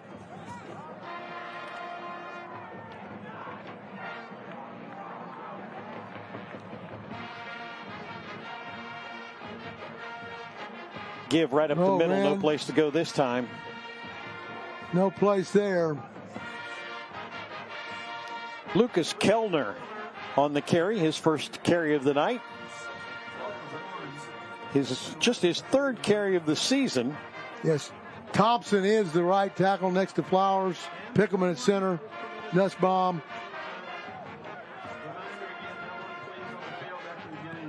Highland Park now 345 yards of total offense. Here we go. Play action. The throw. Hale couldn't hold on to it.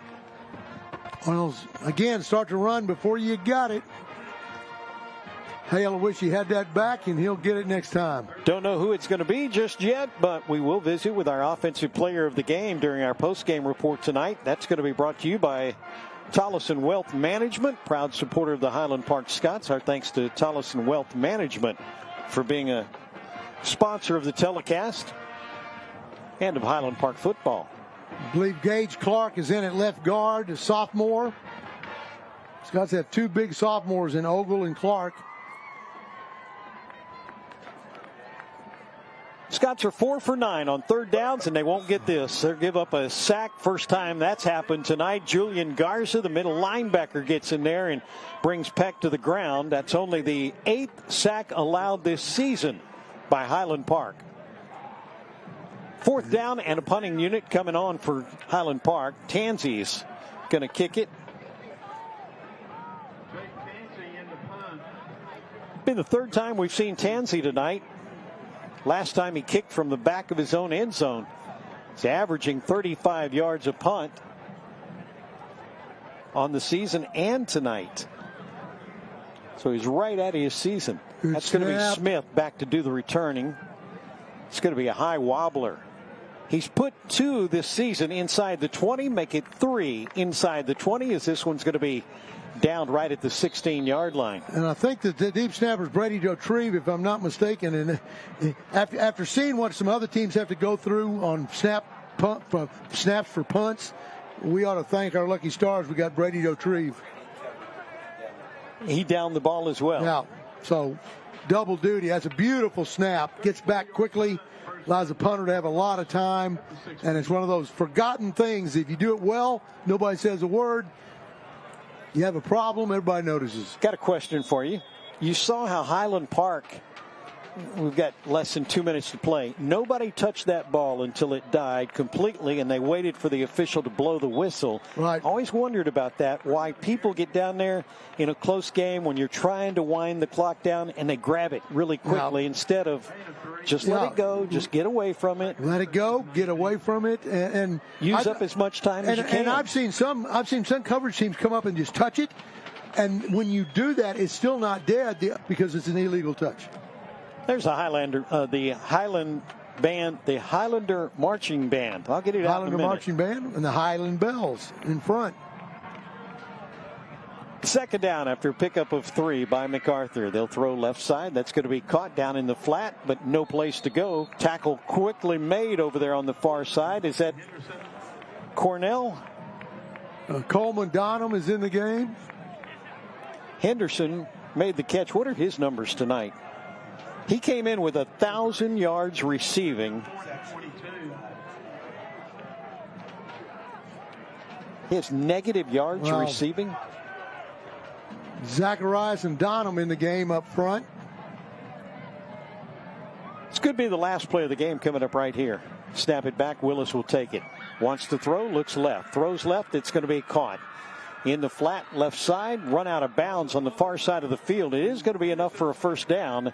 It'll stop the clock with 8 seconds to play.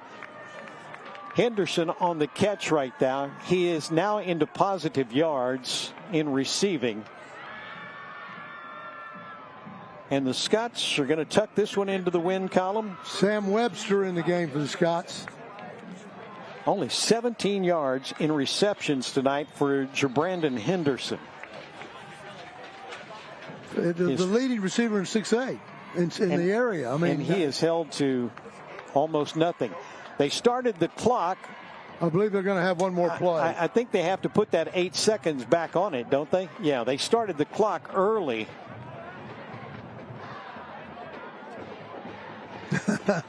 He's ready to go home. And they are going to snap it one more time. So the game is not over just yet. Well, it is for all intents and purposes, but one more play coming up, and then we'll get to our Burger House post-game show. Here we go. Here we go. Go straight deep. drop back. Willis looks downfield, under pressure, has to throw it, and it's going to be incomplete. And that is going to end the game. Highland Park out with a 52-0 win over the MacArthur Cardinals here at Ellis Stadium tonight. Our Burger House here from head coach Randy Allen. We've got our play of the game. We've also got our players of the game. We get a quick look at our second half highlights from tonight's contest. Scott's doing a nice job of working on defense to hold MacArthur down, but here's the offense. Yep, there's that pound up inside by Wilson Axley. And he had a nice game tonight as well. He did. Good job of lineman up front. Here's the big interception right there by Dotreve. That was one of two interceptions the Scots made Here we go. in this game. Dotreve down the field. Look at. Tell you what, that could be our play of the game tonight. That was be a nice. better one. 4.3 GPA. Wow. Plays in a band. And plays football. Makes a pick. Returns it for a touchdown. Let's take a look at this highlight. There it is. Yeah, that's William White. That's the one that got wiped out. But still a great interception and a block. The blocked field goal right there. Believe Coach Allen is ready down on the sideline, so we're going to switch off the highlights and switch on Coach Allen. And why don't you take it away there, Jay Ellis? Coach Allen, congratulations on another win. Highland Park 52, MacArthur 0. Tell us how you all got in the flow early in the game tonight. Well, our defense played their best game, I think. They came up with some turnovers. They got a bunch of 3-and-outs early in the game, gave us great field position. I think our defense really came a long way this week. I know our coaches worked hard and our players worked hard this week. And that's something that's going to be very important down the road. And offensively, we got some big plays and got some points on the board. But it was a great game all around. And I was just really proud of our defense tonight especially. Coach Allen, we saw a lot of your team's depth tonight. But one area where we saw it early in the game was on the offensive line. Can you tell us a little bit about the guys that are stepping up for you on the offensive line? Well, we're missing Jake Watts. We're missing Lawson Petty. And so we had Will Ogle and we had Case Pickelman. And Case had been a center, and he was playing left tackle tonight. So that's a lot to learn in 1 week. But by playing Case and Will, it gives us a lot of depth moving forward in case we do have an injury. Coach Allen, special teams, the third phase. William White blocked a field goal there. You had on a punt, Adam Rourke made a tackle on a low snap. Tell us how important special teams are every game, and especially tonight. Yeah, special teams. We continue to get really good field position with our punting team, and Jay Cox is one of the best punt returners I've ever coached. And then our extra points and field goals. Thank goodness Jake Tansey missed one tonight, so we don't have to say he's perfect now. But he's been right on the money. Of course, it takes a great snap and a great hold. And Judge Ellis and Jay Cox are doing a great job with that. Our kickoffs are great. Nicholas Regas is doing a great job with our kickoffs and our coverages. We had one little return there early in the game, but our kickoff coverage has been consistent, and like you mentioned, we blocked a field goal tonight, and we've done really well on our punt returns when we've had a chance. Coach, MacArthur obviously has a lot of playmakers on their team, but you guys just completely shut them down, especially there in the first half.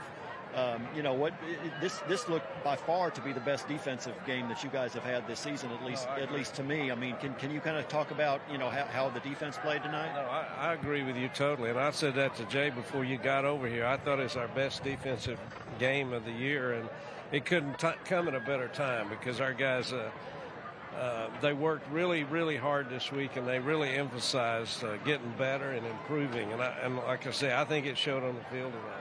Well, and in particular, you talked before about you guys, being able to stop the pass, but you had a little bit of struggle against the run, and it looked like they got a lot of athletes on that team, and it looked like against the run, you guys were pursuing, you guys were tackling. It looked like almost a completely different unit out there tonight. Yeah, well, we stopped the run, and that number one had 1,000 yards coming into the game, so he's a really good runner. Quarterback had 2,000 yards passing coming into the game. So our defense did a great job of stopping them and in the run and the pass. And then, of course, we got an interception, and Brady returned it for a touchdown. Coach Allen, 8-0. Congratulations. We'll see you next week. Thank you. Thank you. All right. Head coach Randy Allen right there. I tell you what, our Burger House post-game show rolls on right after we take a quick break. We've got player interviews coming up. And Mike's got a quick look at stats as well. All of that. Stick around after the Scots 52-0 victory.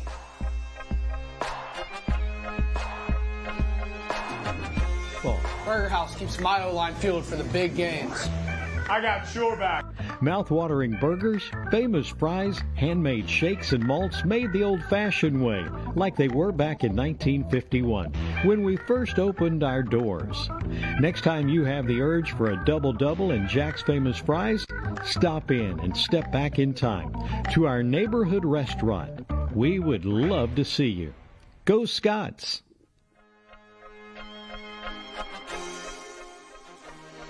What a nice win for the Scots tonight, 52-0. Go to 8-0 on the season. We've got offensive and defensive players to get to, and I believe we've got one of our offensive players of the game on the field right now, brought to you by Tollison Wealth Management, a proud supporter of the Highland Park Scots. Take it away, Jay Ellis. Right, yes, we've got one of our offensive players of the game. This is quarterback Brendan Storr.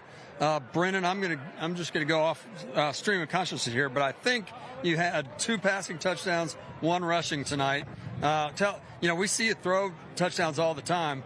Talk about that run and what it means to keep your feet even when you get in the goal line and you're taking on a big hit. Yeah, I mean, in the offseason, a big point of emphasis for me was just, work on my speed and get bigger and faster so, I could run through people, run around people. And, I'm just thankful Coach Allen trusts me, to put the ball in my hands, and he trusts me as a runner. So I'm really thankful that, he trusts me enough to give me the ball.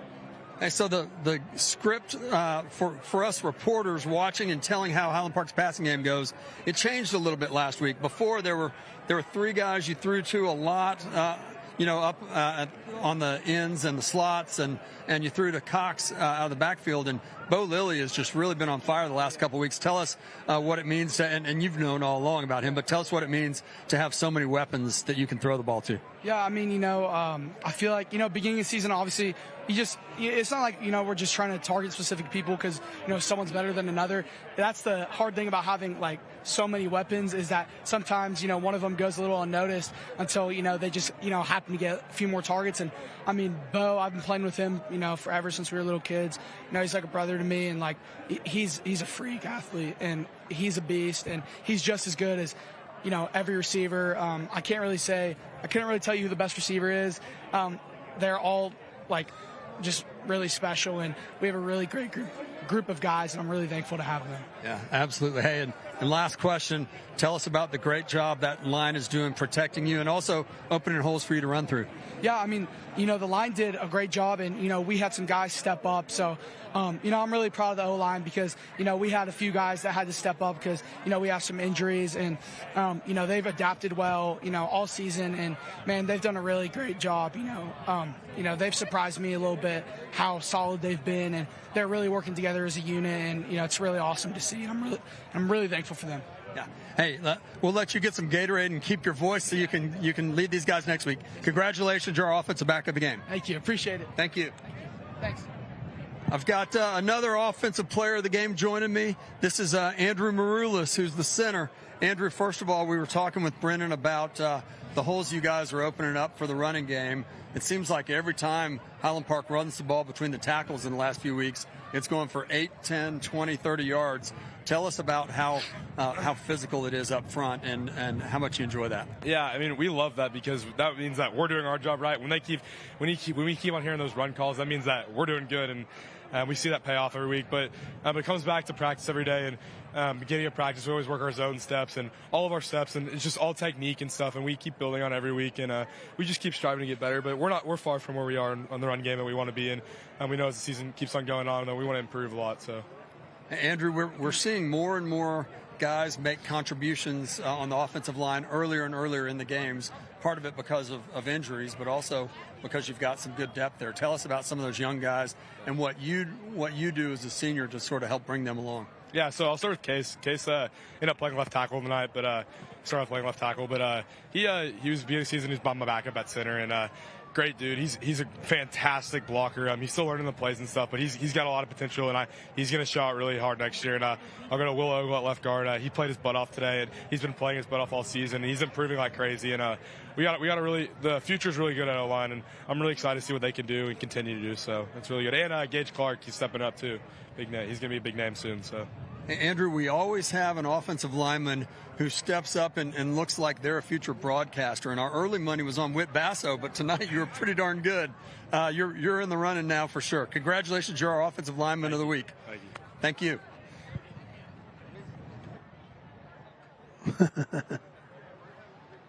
Still got more to come in just a moment. We'll try to get to a special teams player of the game, defensive player of the game. Who you got next, Jay?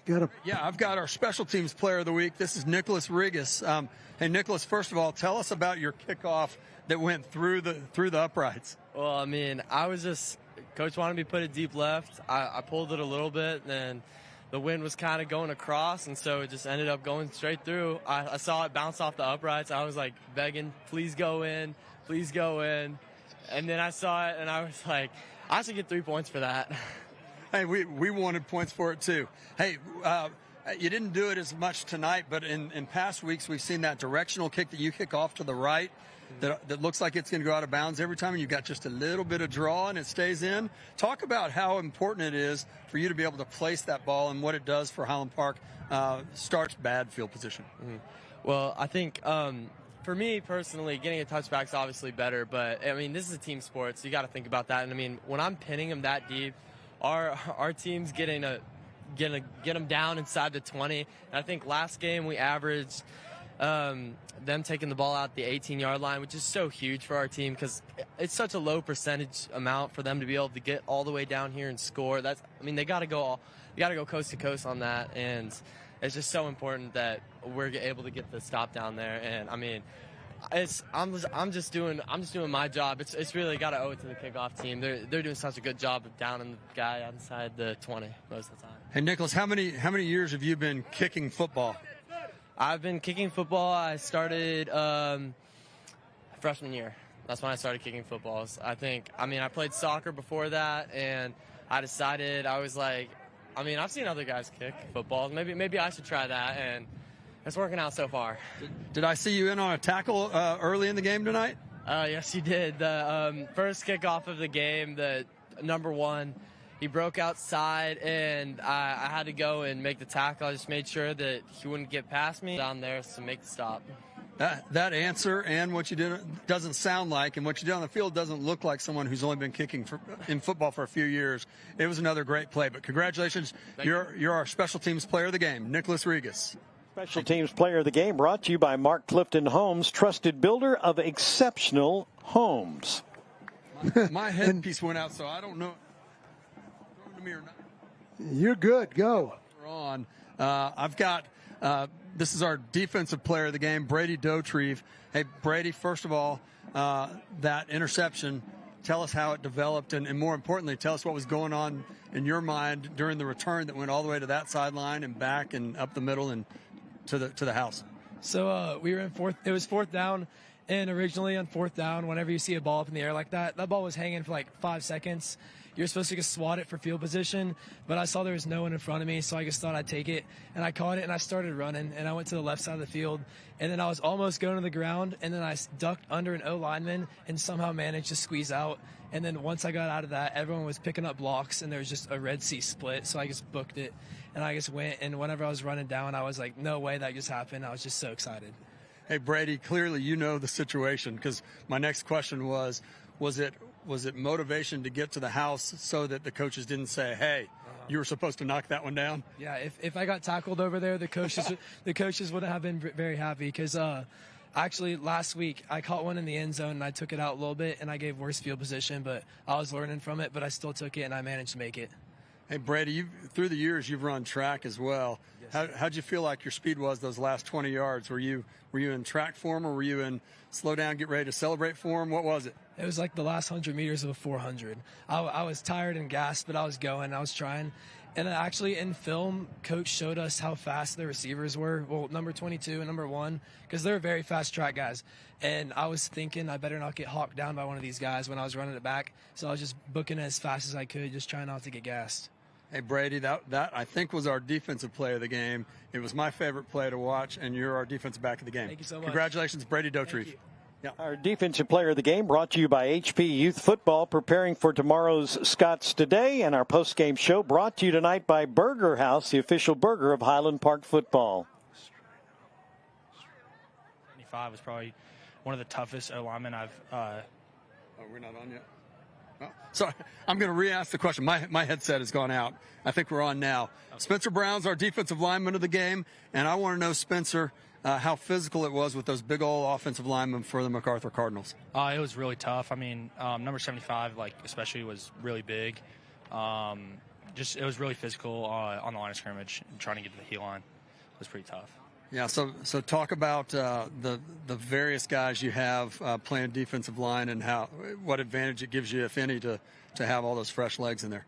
Yeah, fresh legs is huge. I mean, especially one thing is they'll go in and then they'll tell us what they're doing if they went in the first drive, so we'll know kind of what their tendencies are going in the second drive, and just weird stuff if this guy's pulling on this certain set and stuff, it's just good to have 6 guys to talk to and figure stuff out along the line. A defensive line coach, Chip Burt, is he the most intense of the coaching staff? I would say so, yeah, 100%. So what's he like in a game like tonight, where for the most part y'all are getting their offense off the field pretty regularly? You end up pitching a shutout. Is he still intense and crazy, or is he does he let up a little bit? He lets up for sure. I mean, at the beginning of the game, I'd say he's more intense, but as it got later in the game, he started to kind of chill out, you know. But then once the twos goes in, he's back to full intensity because he wants them to play as well as they can. Hey, Spencer Brown, congratulations on another great game. You're our defensive lineman of the game. Thank you. And hey, Russell, my headset is back. I can hear you. Do you want the last player now, or do you need to go to break? Go to break real quick, and our break brought to you by Burger House. They are the official burger of Highland Park football. Burger House, and man, when you watch this, it's going to make you want a burger. Back in a minute, 52-0, our final score. Our Burger House postgame show continues in a moment.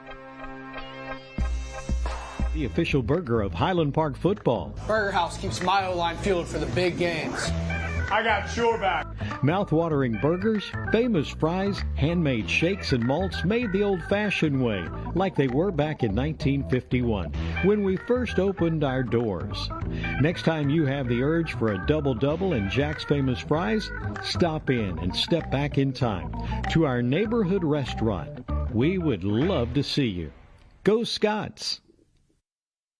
Back on our Burger House postgame show, Jay's got one more quick guest, and then we'll get to stats. And go ahead, Jay. I've got our linebacker of the game. This is William White. William has been making tackles all over the place every week. Tonight was no exception. William, tell us about what y'all did to prepare for that running back that was so quick and had an average of 9 yards a carry coming into tonight.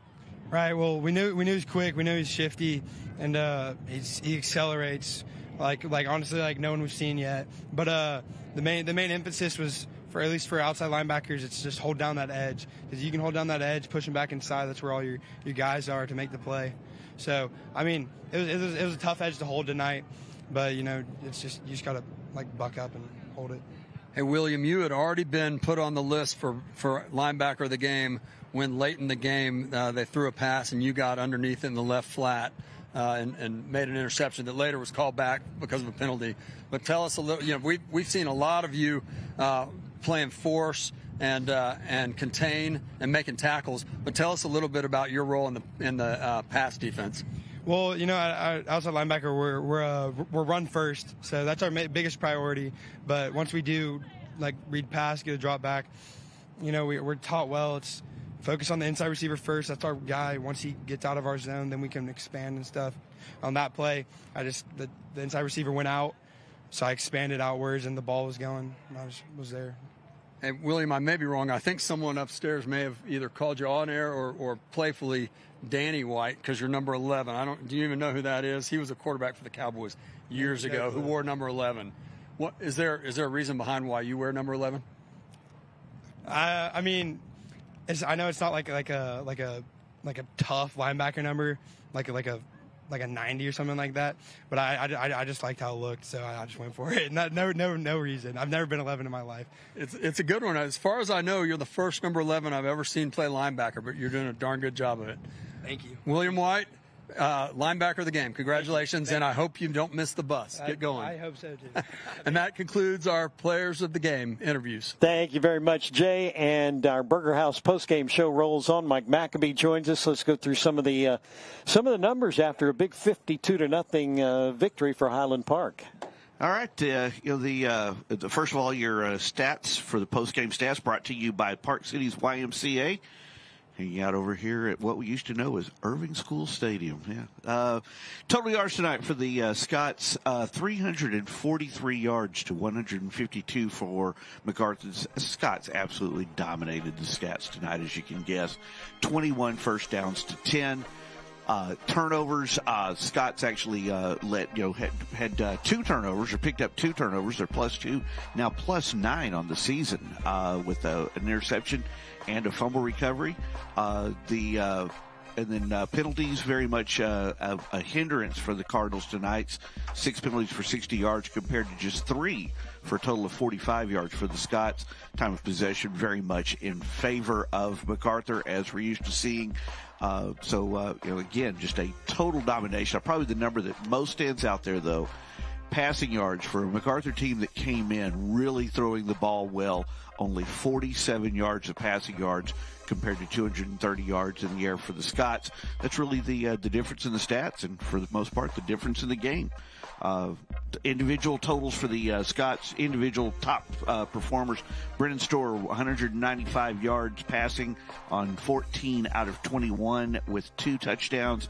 Rushing-wise, leading rusher Wilson Axley, 4 carries for 40 yards and a touchdown.